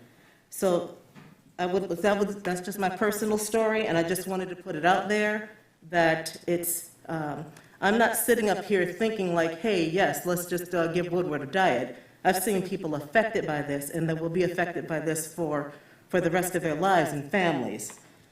But if you could address the carbon emissions, I would like to know more about that, because that is a valid concern. Thank you. Through the chair, that's something that we can look into. I don't have that data point ready, but that's something we can absolutely look at. And through some of our memberships with some of the environmental sustainability organizations we have, they have tools that we can, at least look into an estimate and provide that. May I comment on that? The Joint Planning Commission and City Council meeting is this Wednesday. In the presentation, what is currently available online for the public, it has a full counting of our greenhouse gas emissions for the community-wide, as part of the science-based target that our partner, our technical partner, and 21% of our carbon, our greenhouse gas emissions, our carbon, comes from on-street transportation. I've asked Erin to see if our sustainability planner, who unfortunately we're losing to the county on Thursday, to see what portion of the 21% is caused by traffic counts, traffic on Woodward, but to break that down a little more. But I think, for my opinion, MDOT is very clear on expert consulting studies, whether it be for traffic analysis, or they're not really interested in carbon reduction right now. But appropriate studies from experts would have to be conducted to be even considered a valid data point for MDOT. Unfortunately, private residents conducting their own studies is not a valid document for even MDOT to consider, unfortunately.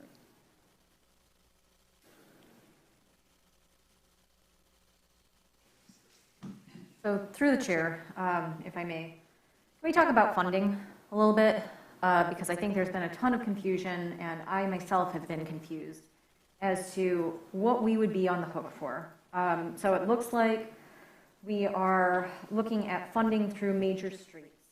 Can you tell me about the funding source of major streets? Is it federally funded, or do we have bond funds in there? And if we do have bond funds in there, how much do we have in that pot of money? It looks like we have 1.6 million. If we're taking 1.2 million out, is that all in federal dollars? Would it come from another pot if we didn't have enough? Things like that. I might have to pass some of those off to Dan Antosik from DPW.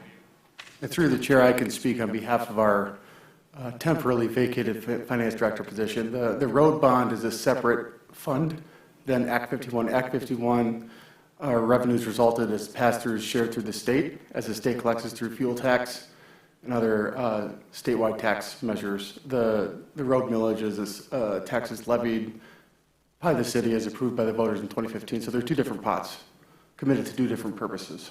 So are they two different pots that go into the same big pot called major streets or major roads? Dan actually is in charge of overseeing both of those specifically. So no, they are not. So if you were to look at our general ledger, they're treated as two separate funds themselves. So with our Act 51 dollars, there is a portion that goes to major roads and there is a portion that goes to local roads. Those are defined as certified by the state of Michigan.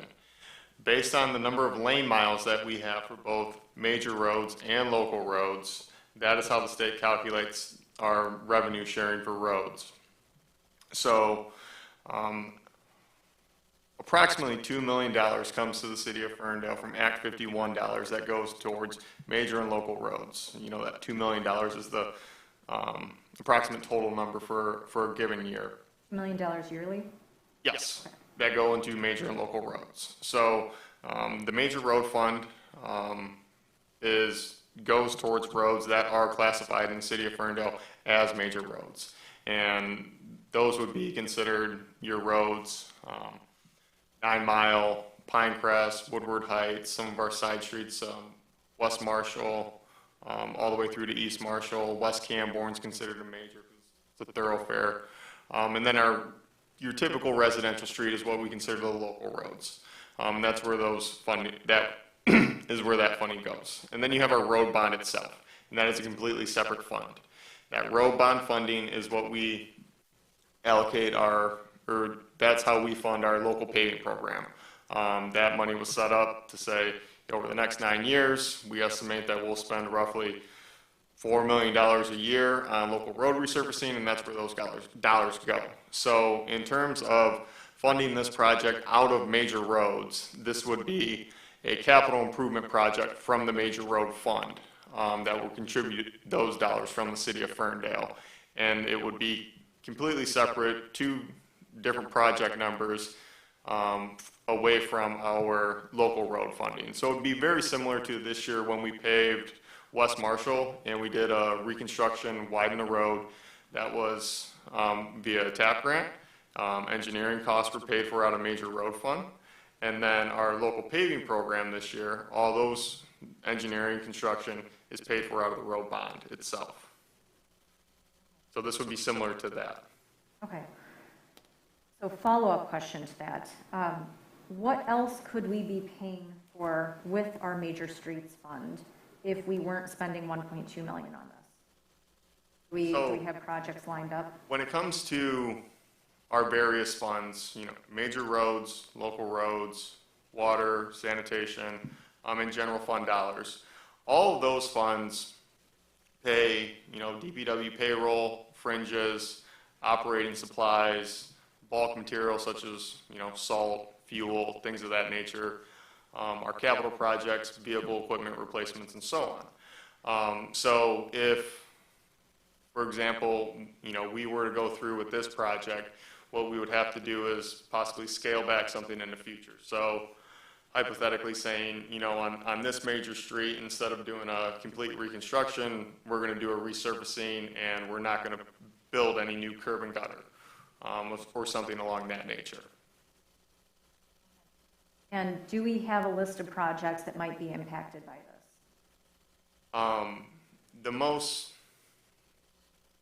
The largest project that we would have coming up would be West 9 Mile resurfacing in conjunction with Oak Park. So resurfacing west of Pinecrest. So what we would be looking at that project is likely just doing a resurfacing versus potentially widening the road to accommodate for a larger bike lane because of the full reconstruction that would take of all the curb, driveway aprons, and so on.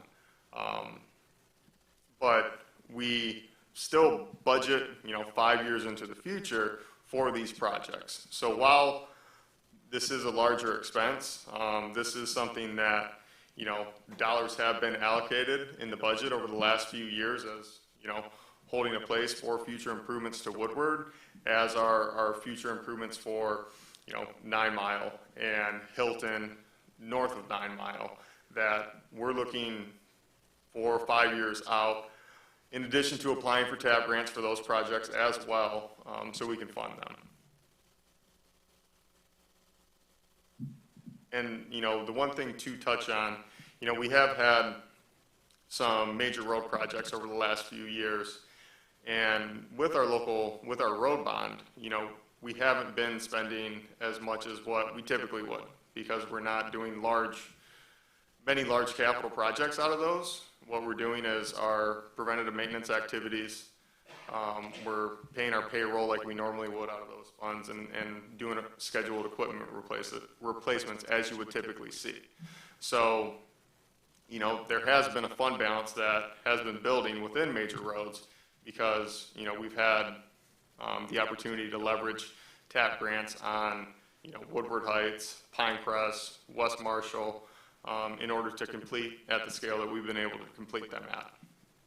And our fund balance is 1.6 million? I know you become our de facto finance guy for these questions, so I apologize. Fund balance off the top of my head, I don't have that number. I mean, I think last I looked, we're the 2 million plus mark in major roads for fund balance. Don't hold me to that number. That's something that, you know, we'd have to shore up after finalizing the audit and things of that nature with the year end of 2021. Yeah, through the chair, I'd prefer we focus on the audited number that was presented last year, because when we talk about fund balance, you're talking about committed, not committed. It's much more, fund balance doesn't necessarily equal liquid cash available, because you can have committed fund balance as well. So I'd prefer that we refer back to the audit, but we can be happy to provide council with that follow-up.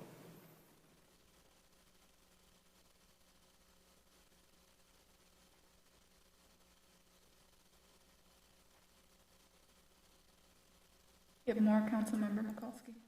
I'm going to, but if you want to go next. Can I just follow up on that particular issue? I've been crossing off some of my questions as my colleagues have asked them, but just to be clear, because I genuinely don't know the answer, but could the funds, the major streets funds that could be authorized through this action, could those be reallocated to, say, lead service line replacement? No, Could they be spent on sewer infrastructure? no, Could they be spent on sidewalk rebuilding? no. Outside of, I mean, technically, yes, when we're doing a rotary project and we bring crosswalks into compliance, ADA compliance, and redo the curb, you know, that portion of the work. So in a limited way? Yeah. Okay. All right, I just wanted to follow up on that. You can continue if you like. Thank you. So I guess one more question in terms of financing. Is it fair to say that if we get the TAP grant and we're funding this out of major streets, and major streets funds are federal funds, that this is costing the taxpayers $0, so zero property tax revenue is being spent on the project? Yeah, all of our Act 51 dollars come from cost share on our fuel taxes, vehicle registrations, and things of that nature, and those come from the state of Michigan. Okay. And one more question, just for the hell of it. So if let's say we go over budget, would we have enough funding within those Act 51 dollars within the Major Streets Fund to adequately pay for this?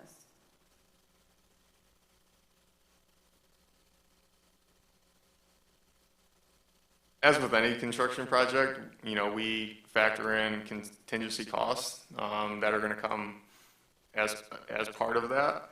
And what I would say to that, without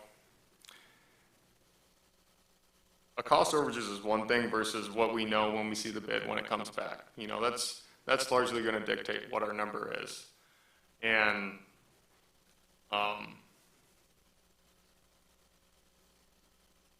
I think that's what is really going to drive that versus, for the most part, we know the amount of curb that we're going to be replacing, the amount of material that's going down. So it's largely not a big surprise. Now, keep in mind that, you know, the dollars that we're going to be allocating is for the bike lane improvements. You know, MDOT is going to be spending to do their improvements on the road itself. That's largely the work that MDOT needs to do to get Woodward to an acceptable level for this project is much larger than the improvements that we're going to be doing. So, you know, what I would say to that is, you know, it's definitely a conversation that needs to be talked about when that bid does come back, what that number is, if we're able to remain in budget, or if that is a number that is over budget, you know, where we are going to allocate those funds from. Through the chair, I would also add that there's an important process distinction here in that this is a state of Michigan run project. They're the construction manager, they're the general contractor. They determine changes, they accept bids with our input. So we don't really control that other process. We're the service recipient, not provider on this one. Through the chair, can I get some clarification? So we won't be buying any of the equipment, the materials, the bollards, the paint. MDOT will be doing all the work. They bid it. Yes, so they will bid it. They will oversee construction management, inspections, things of that nature. What they will do in turn is send us a bill for reimbursement based on the work that's completed. Okay. So it's a little bit different than our other projects that we've done with TAP grants because we put the bid out, we do our construction management, and then we submit costs to MDOT for the work that's been completed. They pay our contractors, we get reimbursed, and it goes like that. Whereas in this project, it is an MDOT project. And what we are doing is we're piggybacking on the opportunity to do these improvements while MDOT is doing the work on Woodward. So we have no control over overages. They'll bid a guaranteed maximum price, but we have no control over changes. If they were to change order, that's the state. I mean, the state would coordinate that through us, but this isn't that kind of a project. This is a pretty straightforward infrastructure project. And, you know, just for MDOT they set their threshold or goal for their overages on projects at 4% of the total project cost. From what I'm hearing, there's a process in place if an overage happens, incurs after the bid is set and the fixed price contract is set. Yeah, no. It's up to MDOT to manage that process. You know, there's a conversation that is had, you know, these are what the overages are, this is what it's from, and, you know, approvals have to be made for contract modifications and things of that nature. Typically what goes along with any of our projects. Yeah. If it impacts Ferndale, I would say that I would ask staff to negotiate with MDOT that they pay for any overages that impact our portion of the project, because they're the ones who bid it, and are managing it. And then the other approach is to value engineer the costs lower by reducing scope, which I'm not sure how we'll do that on this, but I'll leave it to MDOT and our planning manager to make that happen. Is that possible after the fact, after they've bid it out and they've approved everything? I'm not going to speculate on an MDOT process, but it sounds like this is, the appropriate channels are in place. They're the owners of any overages. I suspect if there were overages, they'll come back to us asking for money, but that would be a negotiation point. But I would hold them accountable as well because they own the process and they bid it. They do own the process, and to be clear, since they require the local cost share, that does give us some local input. There's a mechanism there for them to include us in the bid review and bid opening process. They'll break down the scope of project, and for Ferndale Pleasant Ridge's scope, they would review the actual bid pricing, and if the bid pricing is above or below the budget, we would know at that time before the project was executed, like you would for any other construction project. This, though, they control the whole process for the most part.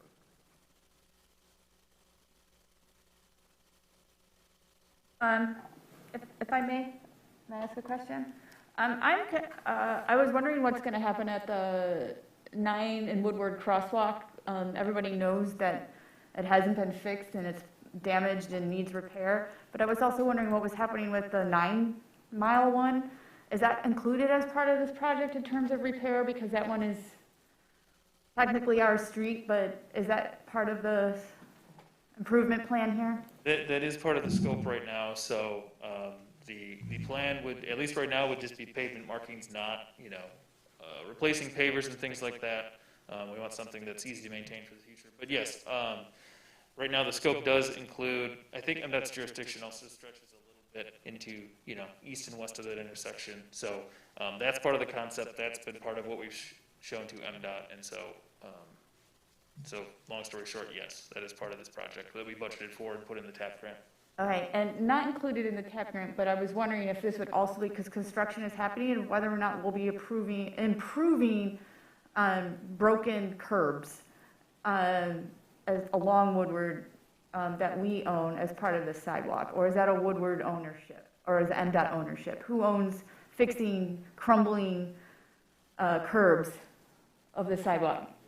It's, to my knowledge, it's sort of shared. I think that MDOT has included some of that in their budget. We included some as well, but need to get into, I think, the finer details. But okay, because that's something I'm concerned about as well. There was a public comment earlier about bricks on our sidewalks.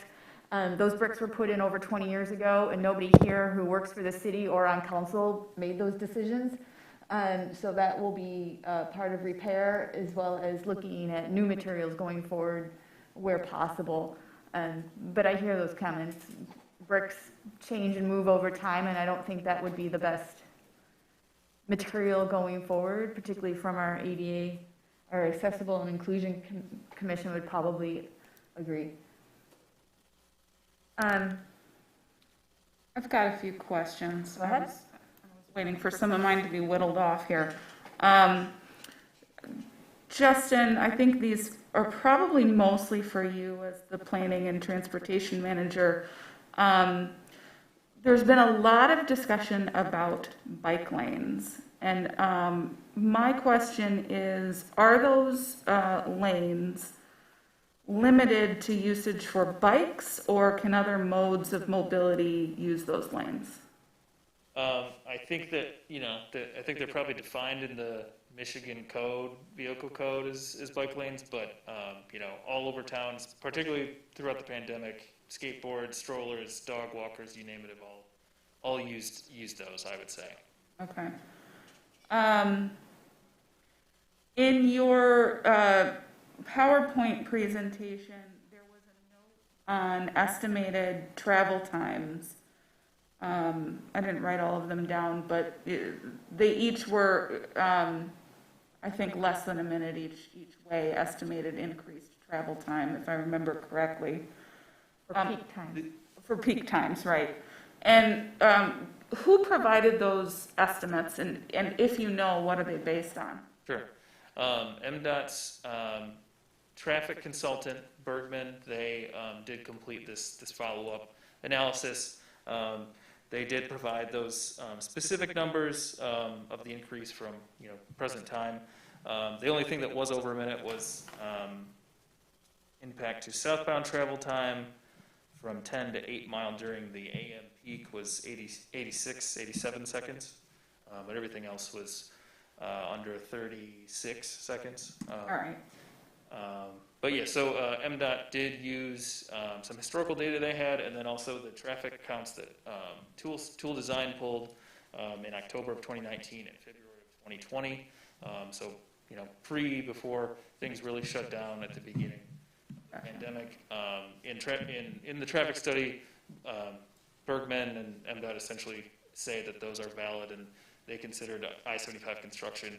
That's part of why we did do an extra traffic count pull. I appreciate that.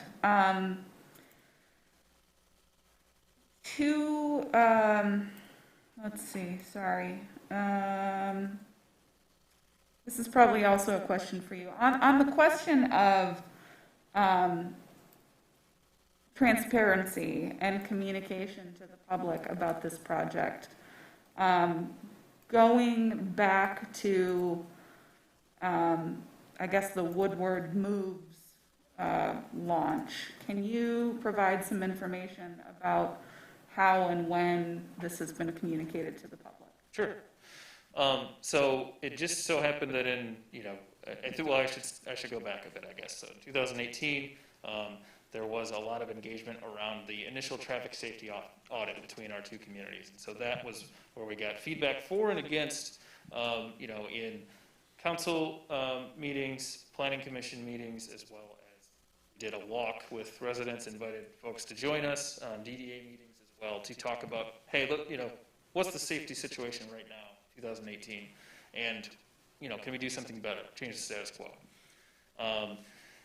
The next kind of major update was during 2020, and we just lined up with our Ferndale Moves Mobility Plan update. So for those that aren't familiar, ferndalemoves.com is where we have a lot of our transportation mobility projects, and so every 5 years or so, the community does like to update that plan, and so we paired Ferndale Moves Plan with the Woodward Moves Plan because they're inseparable, really.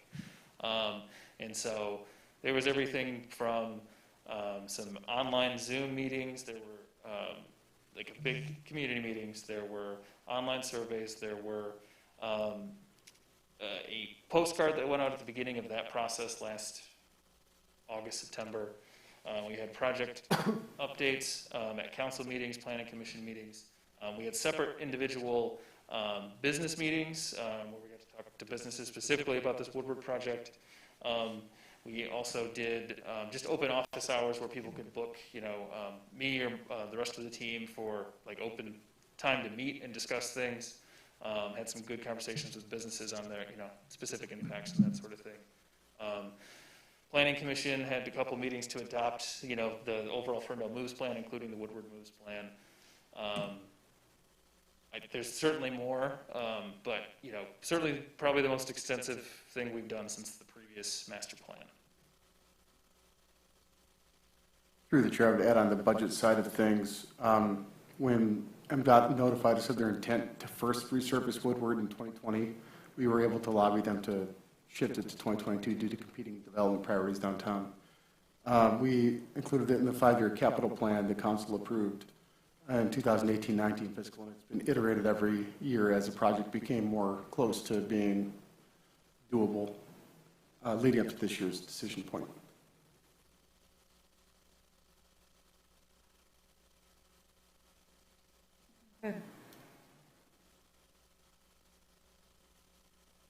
Further question? Can I piggyback on one thing that you had asked?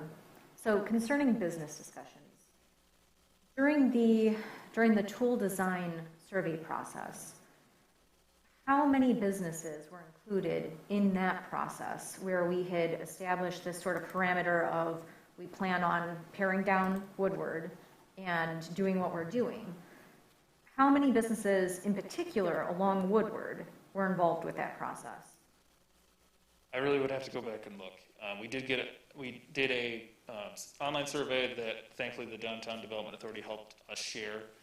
Got a lot of feedback and overall support, I would say. You know, people were able to fill in the blank and provide concerns as well. I would honestly have to go back and look and see what the total. And those were downtown business owners? Correct. Okay. And maybe through the chair, is Lena online? Maybe she can have some input? Yes, I'm definitely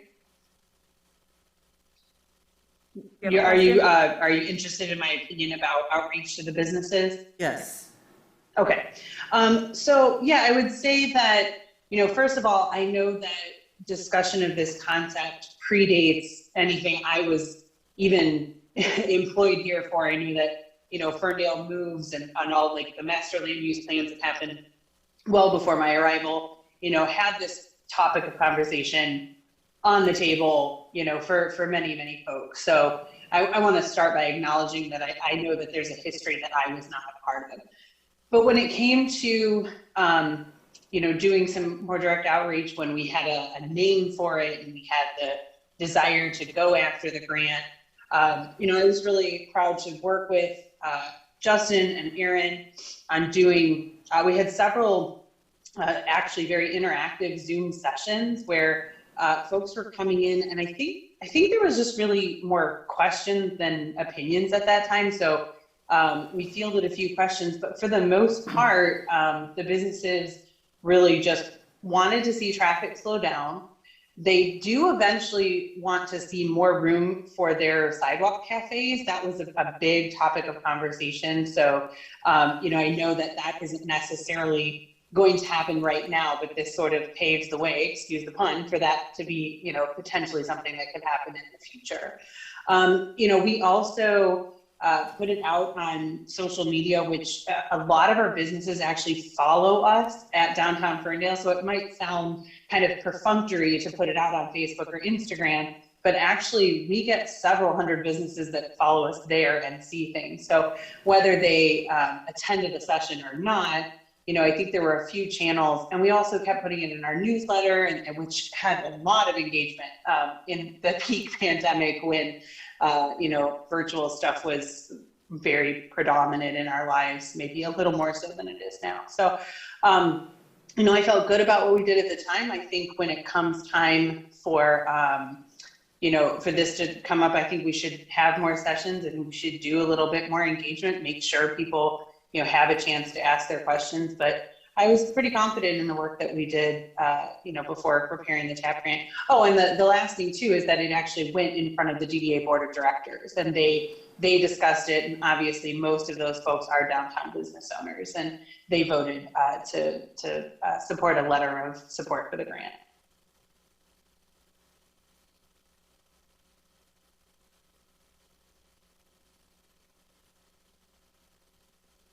Sneak one more question in. Sure. And this time it will actually be to Chief Emmy. Chief, it was brought to my attention that we have an ordinance in place for licensing of bicycles. So registering and having a license plate on the bicycles. How often do you actually see people doing that, going through the process of licensing their bicycle, their vehicle, that they use on our streets and alleys within the corporate limits of our city? Hardly ever. It was kind of a courtesy where if the bike ended up missing or turned up abandoned, that we'd be able to backtrack them through that sticker, which is has a number on it, like serial number, and we would backtrack it and return the bicycle. And that ordinance and that program dates back to way before anybody in this room was born. Yeah, it's from 53. Can I ask a clarifying question? Is it licensing or is it registration? It's registration. Okay, because so if you There's use no licensing as if a bike needs a license plate like a car, that is a false interpretation of the ordinance. It's a registration to help find and locate your bike if it's stolen with the police department. Is that correct? Yes, Mayor, it's more of a courtesy than it is like a licensing requirement, like a license plate or like a Secretary of State registration. It's more of a courtesy to locate and return property. If I'm not mistaken, through the chair, I think I remember, my children are older now, but I do remember activities or events where they were able to register their bicycles. And also there was an organization giving out helmets during that time too, and the police were there actually having you fill out the registration for your bicycles. Yes, Mayor Pro Tem. We used to do, and we're hoping that when post-COVID, we can get back into our bike rodeos and community engagement events where the registration of children's bikes was one of the services that we added to those events. I remember it well. I'm fascinated by this whole thing because when I look at the municipal code, I do see license and a 3x5-inch plate that needs to be on a bicycle. Oh, well. But again, it was from the 50s and nobody's doing it. And it's not something that we've been enforcing, and that's that. I would It have looks to like refer something that would to need the to be changed as city part of the attorney. bike policy going forward of our non-motorized planning process and bike policy. And through the chair, we can certainly take that up with the ordinance committee. Oh, look, that Right? comes to your 2 plates. All right. At this point, has everybody had their questions answered? We would need a motion to go into deliberation and debate. I move that we approve the revised resolution in support of the road diet on Woodward Avenue as required by the Michigan Department of Transportation Road Diet Checklist. Second. Moved by Polika and supported by Councilwoman James. And now we move into comment and debate. Do you mind if I take the liberty to start? I've been listening to all of you, and because this has been a project of mine since I got on the council, supporting safer streets. I don't think I've been shy or quiet about that. The 12 years I've been on council, it is part of my profession of being an urban planner in the space that I have worked for professionally the last 17 years. And I really appreciate Jordan, Justin, Joe, and the city manager of Pleasant Ridge, Jim Bruckman, the amount of time and attention that I know that this team has spent working with MDOT since they started engaging after we applied for the grant, that you've spent an enormous amount of time getting us to this point and negotiating with MDOT, frankly, on a project that has never been done before.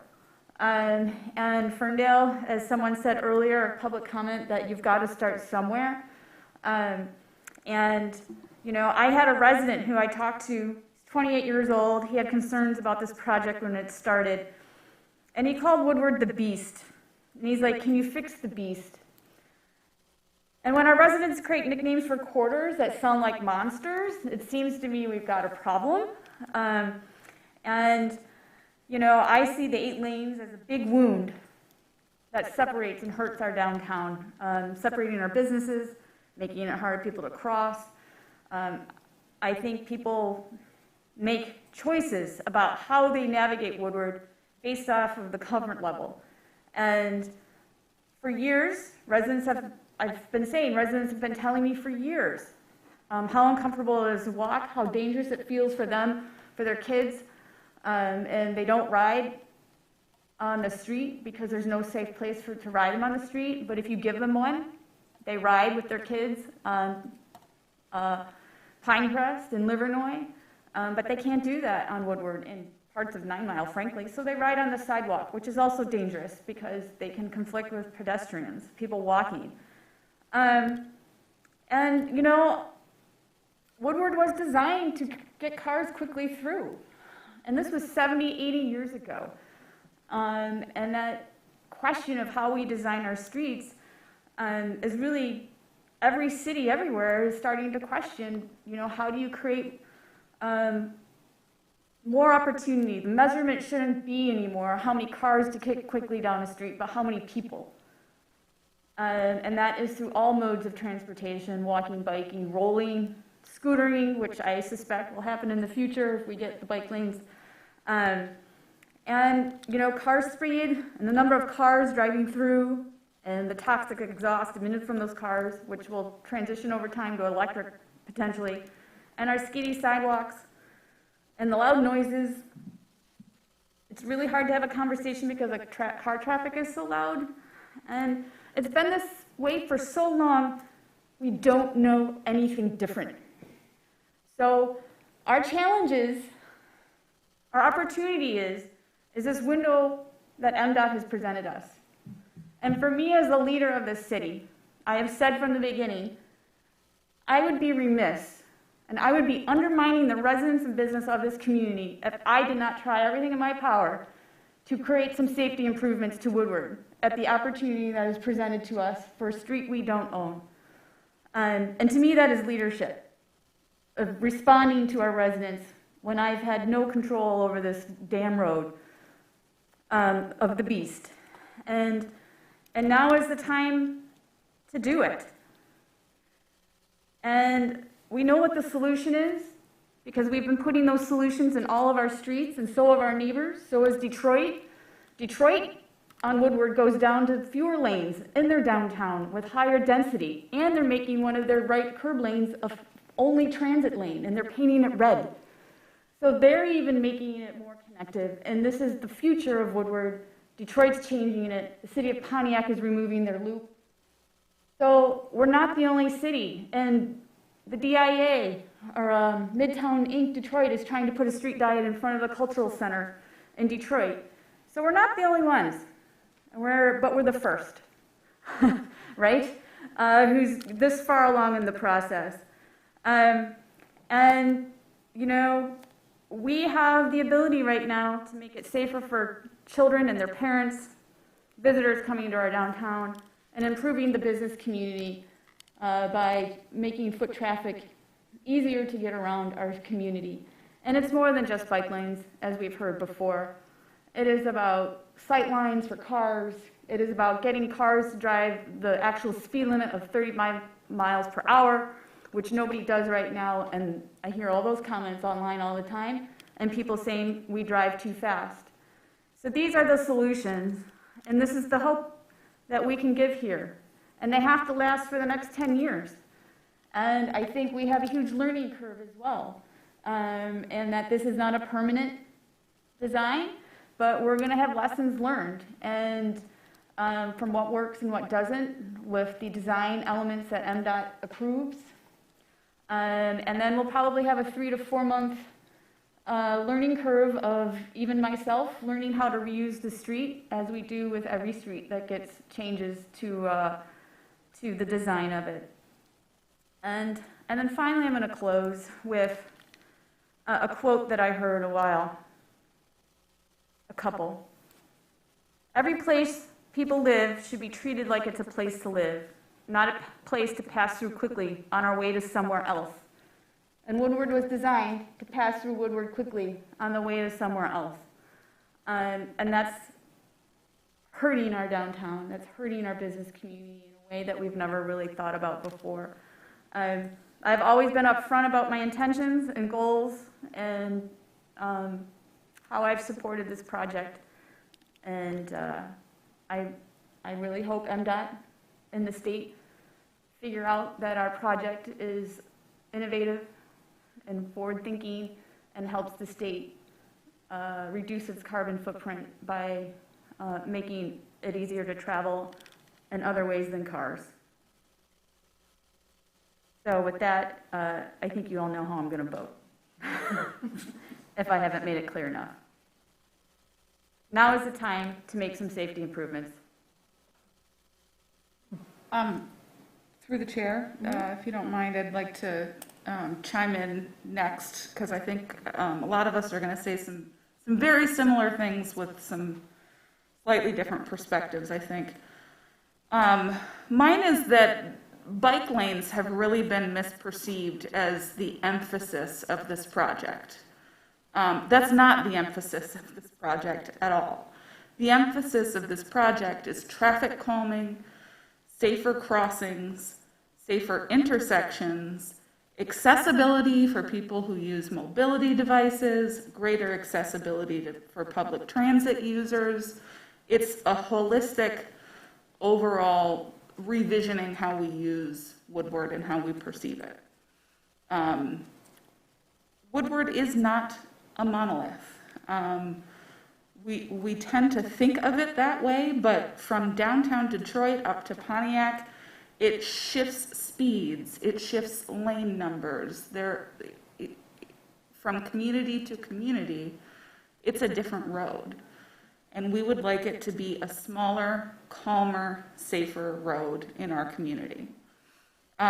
One disappointment that I will express is I echo the sentiments of all of the residents who have expressed a desire for wider, better sidewalks. That is absolutely a goal that we cannot accomplish without reducing the number of lanes. That's, unless we're going to move the buildings back, but I think that's a completely different project that we can't accomplish. It is interesting that some of the comments that have believed themselves to be against this traffic calming project have somewhat accidentally backed into some of the best arguments in favor of this project, which ultimately promotes following the speed limit, calming traffic, and in the long run, envisioning a community that doesn't cater specifically to single vehicle users. Because frankly, that's not the future. It's part of the future, but we're not stuck to that singular vision of the future any longer. And it's unfortunate that I even need to say it, but I'm a resident of Ferndale. I'm a taxpayer in Ferndale. And I think that sometimes there's this perception that we're making decisions that don't affect us. I live a block off of Woodward. Always have for 19 years. I've lived within a block of Woodward. 2 different houses in Ferndale. And I support this project as a taxpayer and a resident, regardless of whether or not I'm on council. That doesn't give me a different perception or a different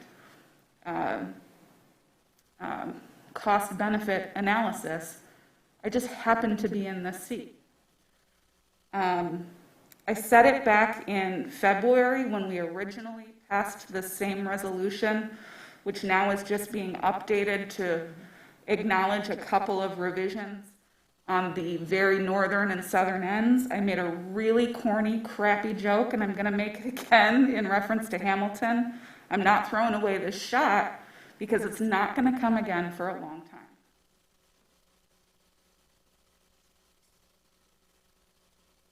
I don't have anything.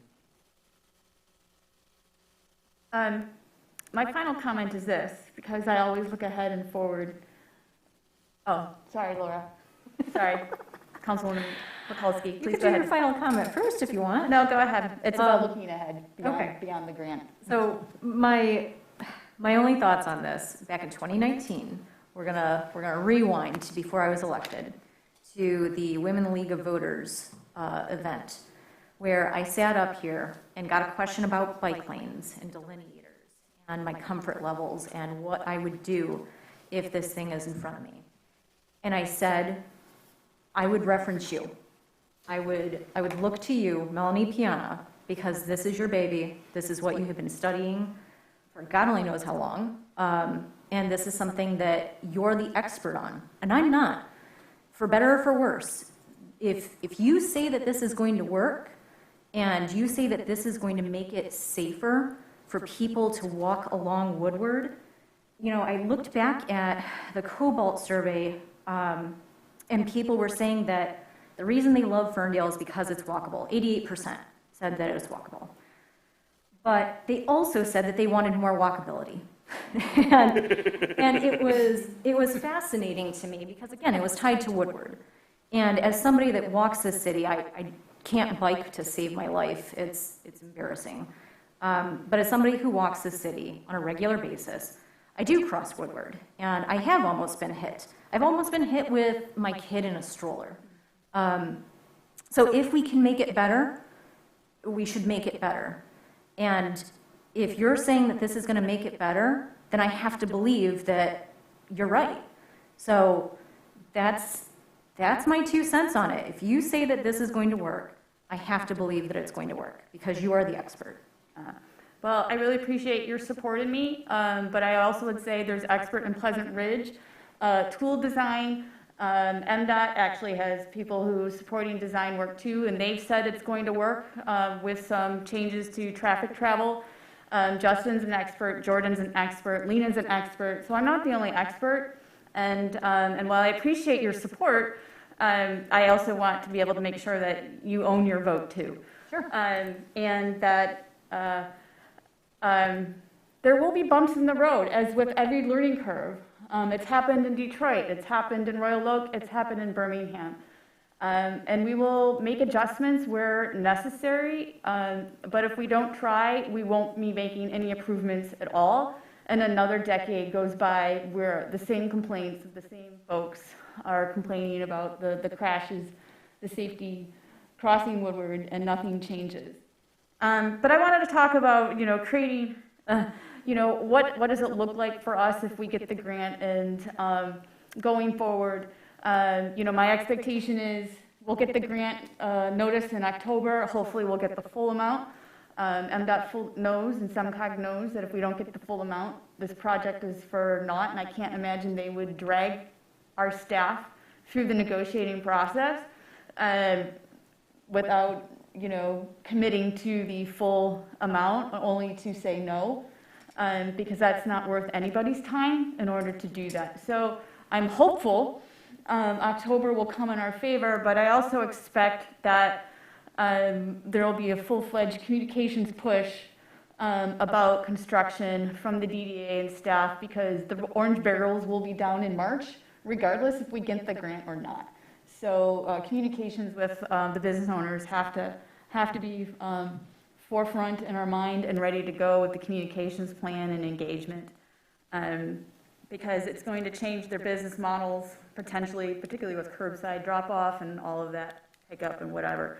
But ultimately, I'm looking ahead to reconstruction, because no city should be doing what we're having to do alone. I worked for years trying to get cities along Woodward to do it for transit, and that didn't transpire with the 2016 ballot initiative.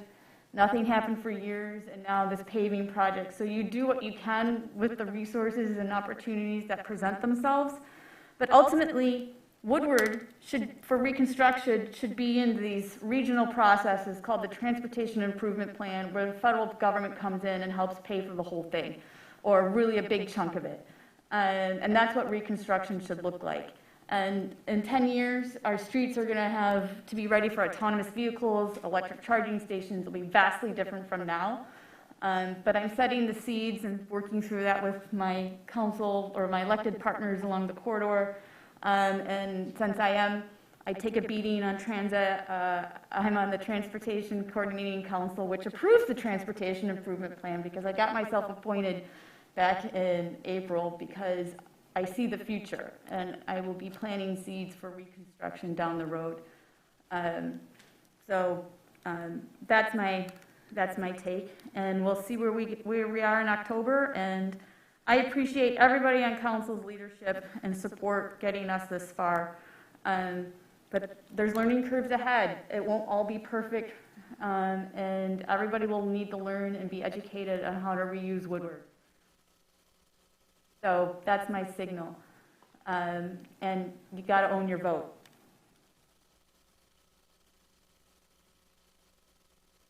Madam Clerk, roll call, please.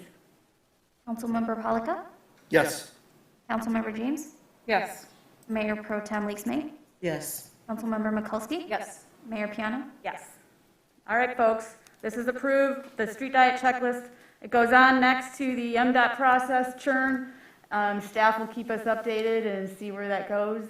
Absolutely. Thank you very much for the thoughtful conversation and debate from council and as well as all the residents that provided public comment. Thank you. Thank you, Justin, for all your hard work. All right, with that concludes, oh, crap. Sorry, did I just say crap? All right, folks, I apologize for using that word. Next is call to council, and we have department updates from our city manager. Take it Thank away, you, Joe. Mayor. Through the chair, we'll begin tonight with Emmanuel Johnson from Parks and Recreation. Emmanuel, can you share some updates, please? Good evening, everybody. Can you hear me? Yes. Yes. Sounds good. Sounds good. So just a few quick updates from Parks and Recreation. We first wanted to thank everybody that showed up for the ribbon cutting ceremony that we had out at Geary Park this past Friday, where we unveiled some of the improvements that we've installed at the park, including some of the exercise equipment, outdoor exercise equipment, the walking paths, and some various landscaping features that were all part of the Geary and Wanda Park improvement projects. We also showcased a number of park improvements that we did at Wanda Park as well. We want to thank America in Bloom, MBNR, and the American Academy of Dermatology for their support in the process of this project. We also want to thank the residents for their approval of the park bond several years ago that helped make this and other projects like it possible. We also would like to let everybody know that we're planning on holding our Fall Fest this year after not having it last year due to the COVID concerns. We're hopeful that we'll be able to put on an event for the community. It'll take place on October 9th from 11 to 3, and it'll be out in Martin Road Park at the Curling Club.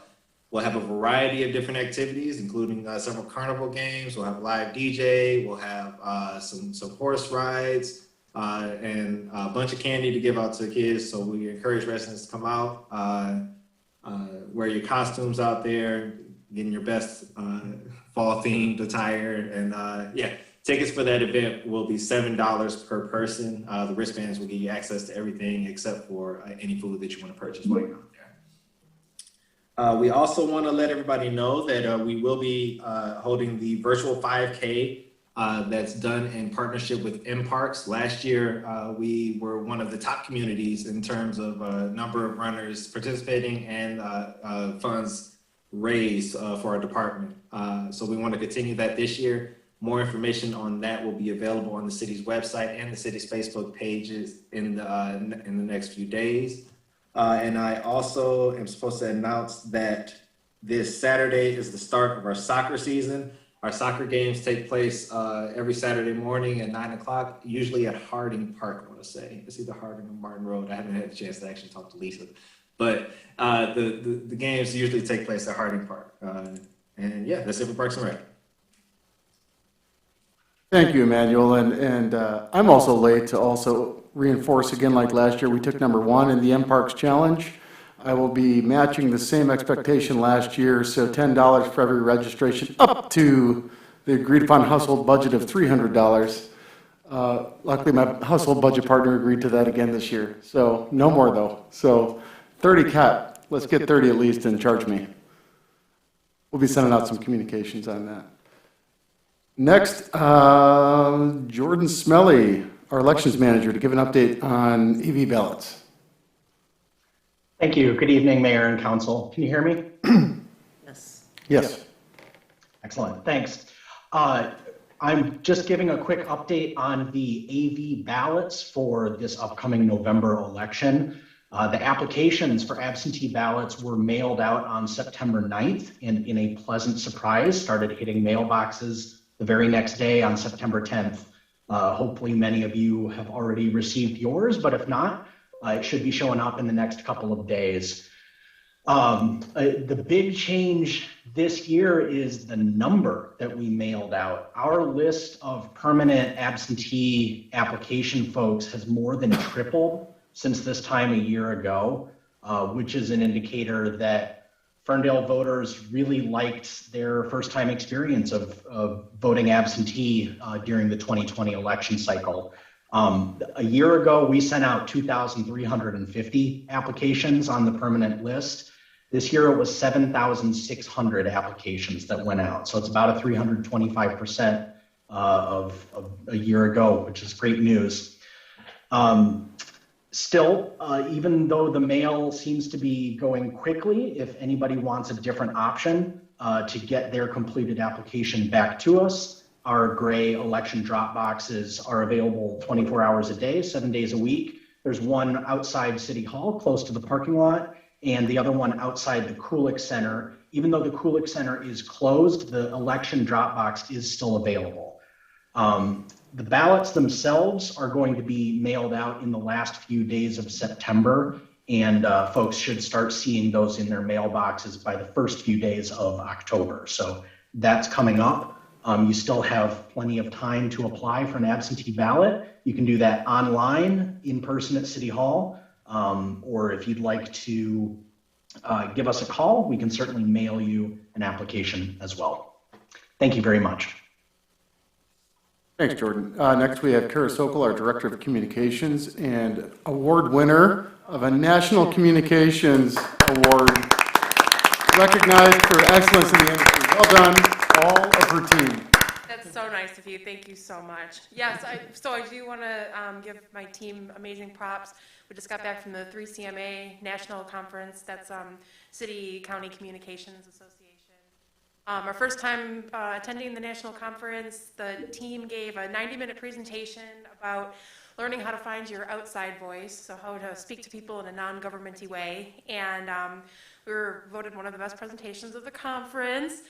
And then the department did also bring home a gold award for telling the community policing story last year with infographic and articles, as well as the bronze award for Lindsay's concept of stay home spruce up when we had to cancel Clean the Ferndale Up, and her designs using Colin as a Colin approved. So Colin made another conference, whether he's here or not, he lives on. We'll have to find another employee to pin that on. So it was a great experience, and I'm super proud of our department. They did a great job. And then also I just wanted to mention that the fall-winter edition of the newsletter is on its way to the printer. This will be covering the months of October, November, and December. We've got information about leaf pickup and snow removal. I know, it seems early, but it's not that early. It's coming. And then we've also got tons of information, not only events, but also fall programming and sports information from Parks and Rec, which is almost always the #1 item we get asked for in the newsletter. We've got great election information for the upcoming November 2nd election, including a bunch of dates that the elections team has spelled out for us to help residents know when to sign up for things and how to make sure that they're registered.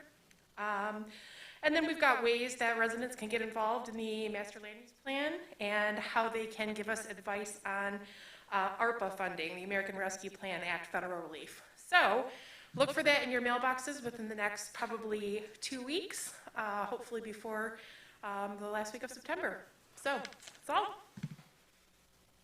Thank you, Kara. Next, we have Justin. If you don't know him from earlier, Justin Lyons is coming back. I do think I've probably talked enough this evening, but the main update is the community is updating the master plan as referenced by Kara and others. So that process really has just been starting, but this Wednesday there is a joint workshop between City Council and the Planning Commission at 6:30 p.m. here in council chambers. It's also a hybrid meeting, so you can tune in from home, but it'll be really a good conversation. The packet and agenda is already online on the council meetings page. But please tune in, participate, and that's really, as I said, kind of one of the first launching points for this project. And if you'd like, there is a master plan project page on the city's homepage that you can click through and sign up for an email list. We've had a decent amount of signups in the past couple of weeks, so whoever's been spreading the word, thank you. And hopefully we get a few more, but looking forward to have that conversation on Wednesday. Justin, if I could, and I'm sorry to do this to you, but that's two of your three big three. So Justin has been managing Woodward Moves, MLUP update. He's pinch hitting on the climate action plan as well in lieu of Aaron. But your third of the big three is also reviewing medical marijuana retail applications, and I do believe that recommendations in the schedule are moving through process this month. Is that correct? Correct. Ideally, we will be having council consider those three available permits for the marijuana retailers, the recreational marijuana permits on, I think it's September 27th, the next council meeting. Yeah, thank you, Justin, and thank you for keeping your head above water. Appreciate the support. Chief Emmy, can you give us an update, please, from the police department?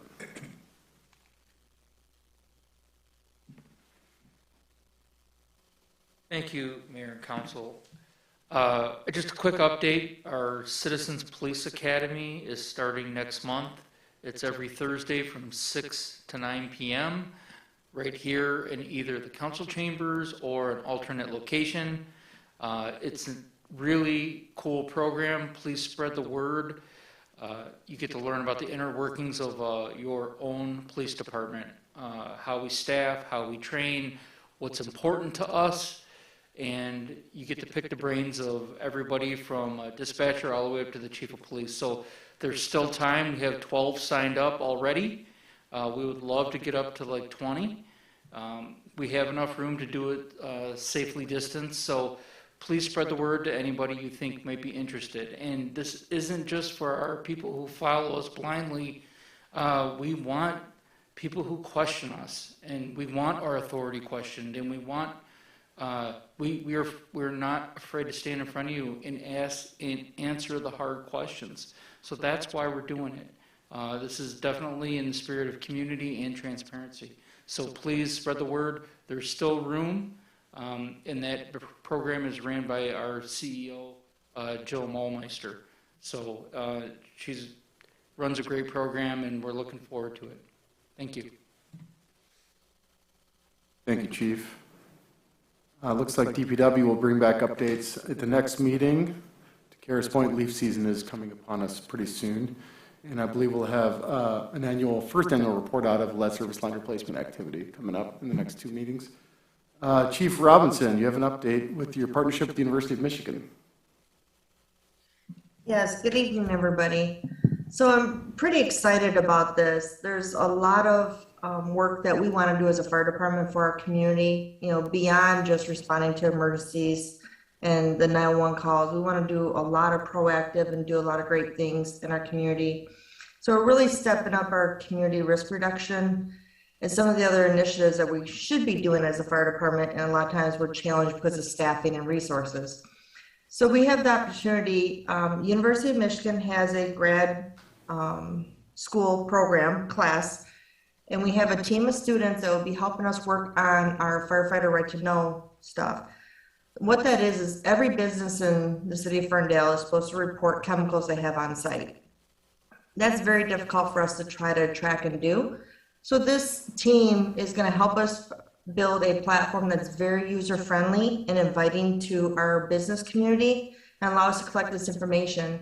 It not only allows us as responders to properly prepare for and react to incidents at our different businesses, but it really positions us to do everything we can to keep our community safe in an event of an incident somewhere.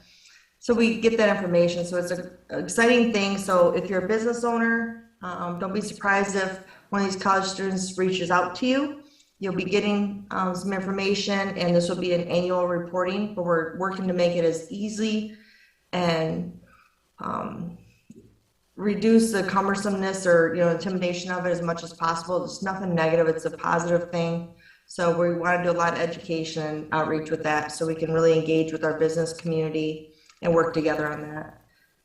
On the other public side, really encourage the community to reach out to us and look for us at all the events we have coming up this fall. We have a lot of festivals, which is exciting to get some normalcy back, but we'll be out there. We have some great safety things we want to give out to you. We have reflective trick-or-treat bags and some other child safety items and different things we can give you. So we really want to engage with our community, give our citizens information to be safe, and have an opportunity to just have a conversation with you and talk to you and let you get to know us.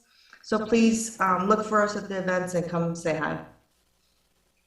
Thank you, Chief. And with our final update is the DDA Director, Lena Stevens. Oh, goodness, so much pressure. I'm going to be super fast. I just wanted to make sure that everybody knows that we have 2 more chances for you to join us for the 9-on-9 free mini concert series that we're doing at Schiffer Park.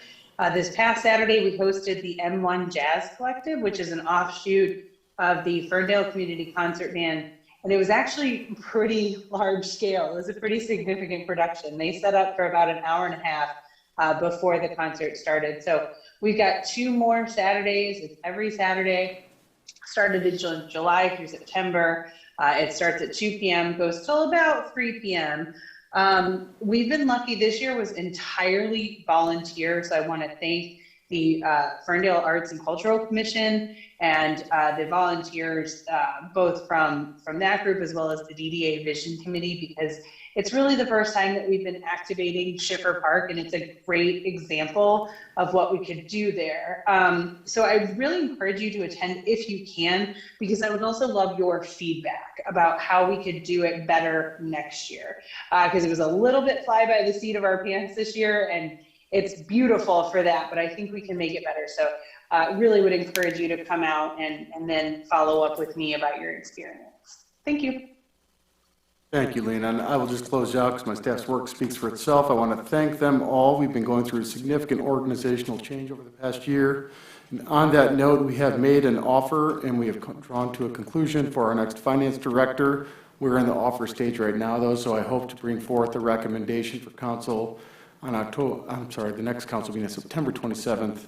And we expect to post other vacant positions that are critical, such as our sustainability planner, DPW deputy, forthcoming.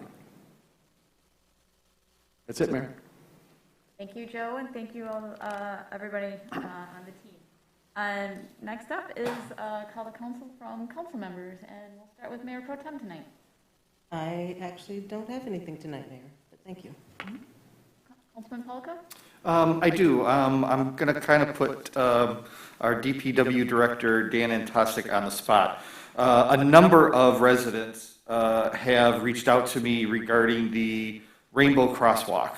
And Pride is going to be in a few weeks, and it was originally painted a few weeks after 2019 Pride, and then we didn't have Pride in 2020. So this is actually the first year we'll have Pride with a Rainbow Crosswalk that is very, very faded. And people are wondering, is there any opportunity to freshen that up before Pride?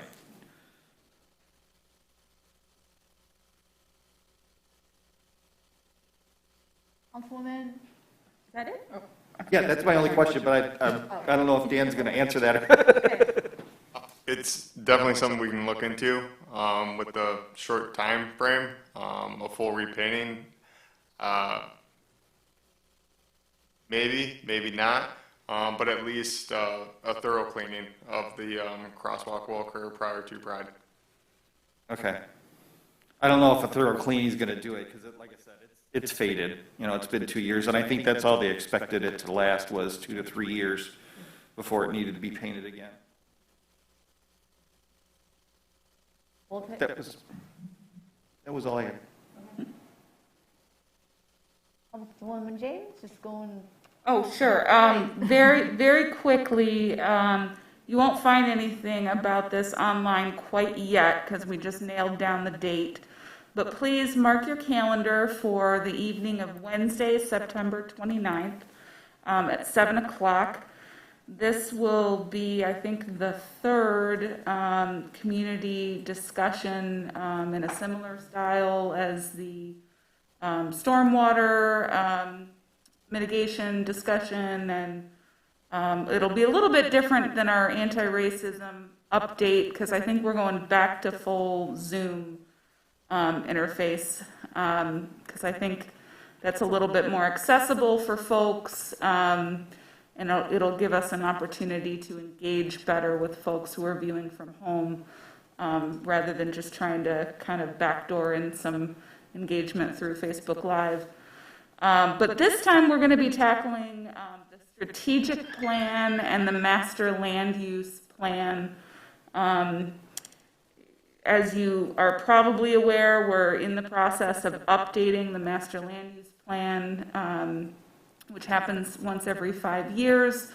The strategic plan and the master land use plan are two of the really key foundational documents that guide city policy. They guide the recommendations that you see come before us from staff members. They're often referenced in decision-making deliberations. So I thought it would be a good opportunity to just sort of step back and talk about what these are, where to find them, how to engage with them.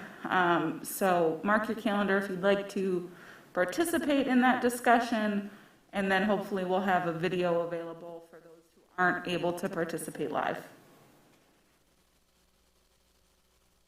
Awesome. Thank you. Councilwoman Mikulski. Just 2 items. So we have DTE tree trimmers in our neighborhoods, and I have been in regular communication with a number of residents who are very concerned about the way that DTE is trimming, as well as the timing of some of the trimming.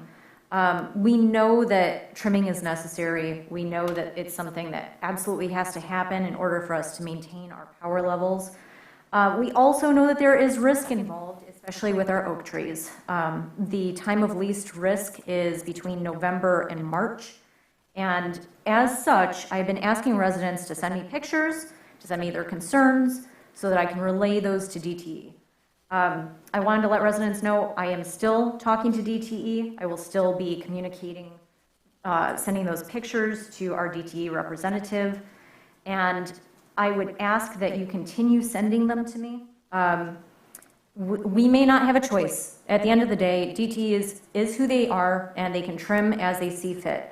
And this time period between, I believe it's August and November, is considered less risk for our oak trees, even though there is still risk there. So again, please send me your pictures, please continue contacting me, and I will do my best to communicate with our DTE representative.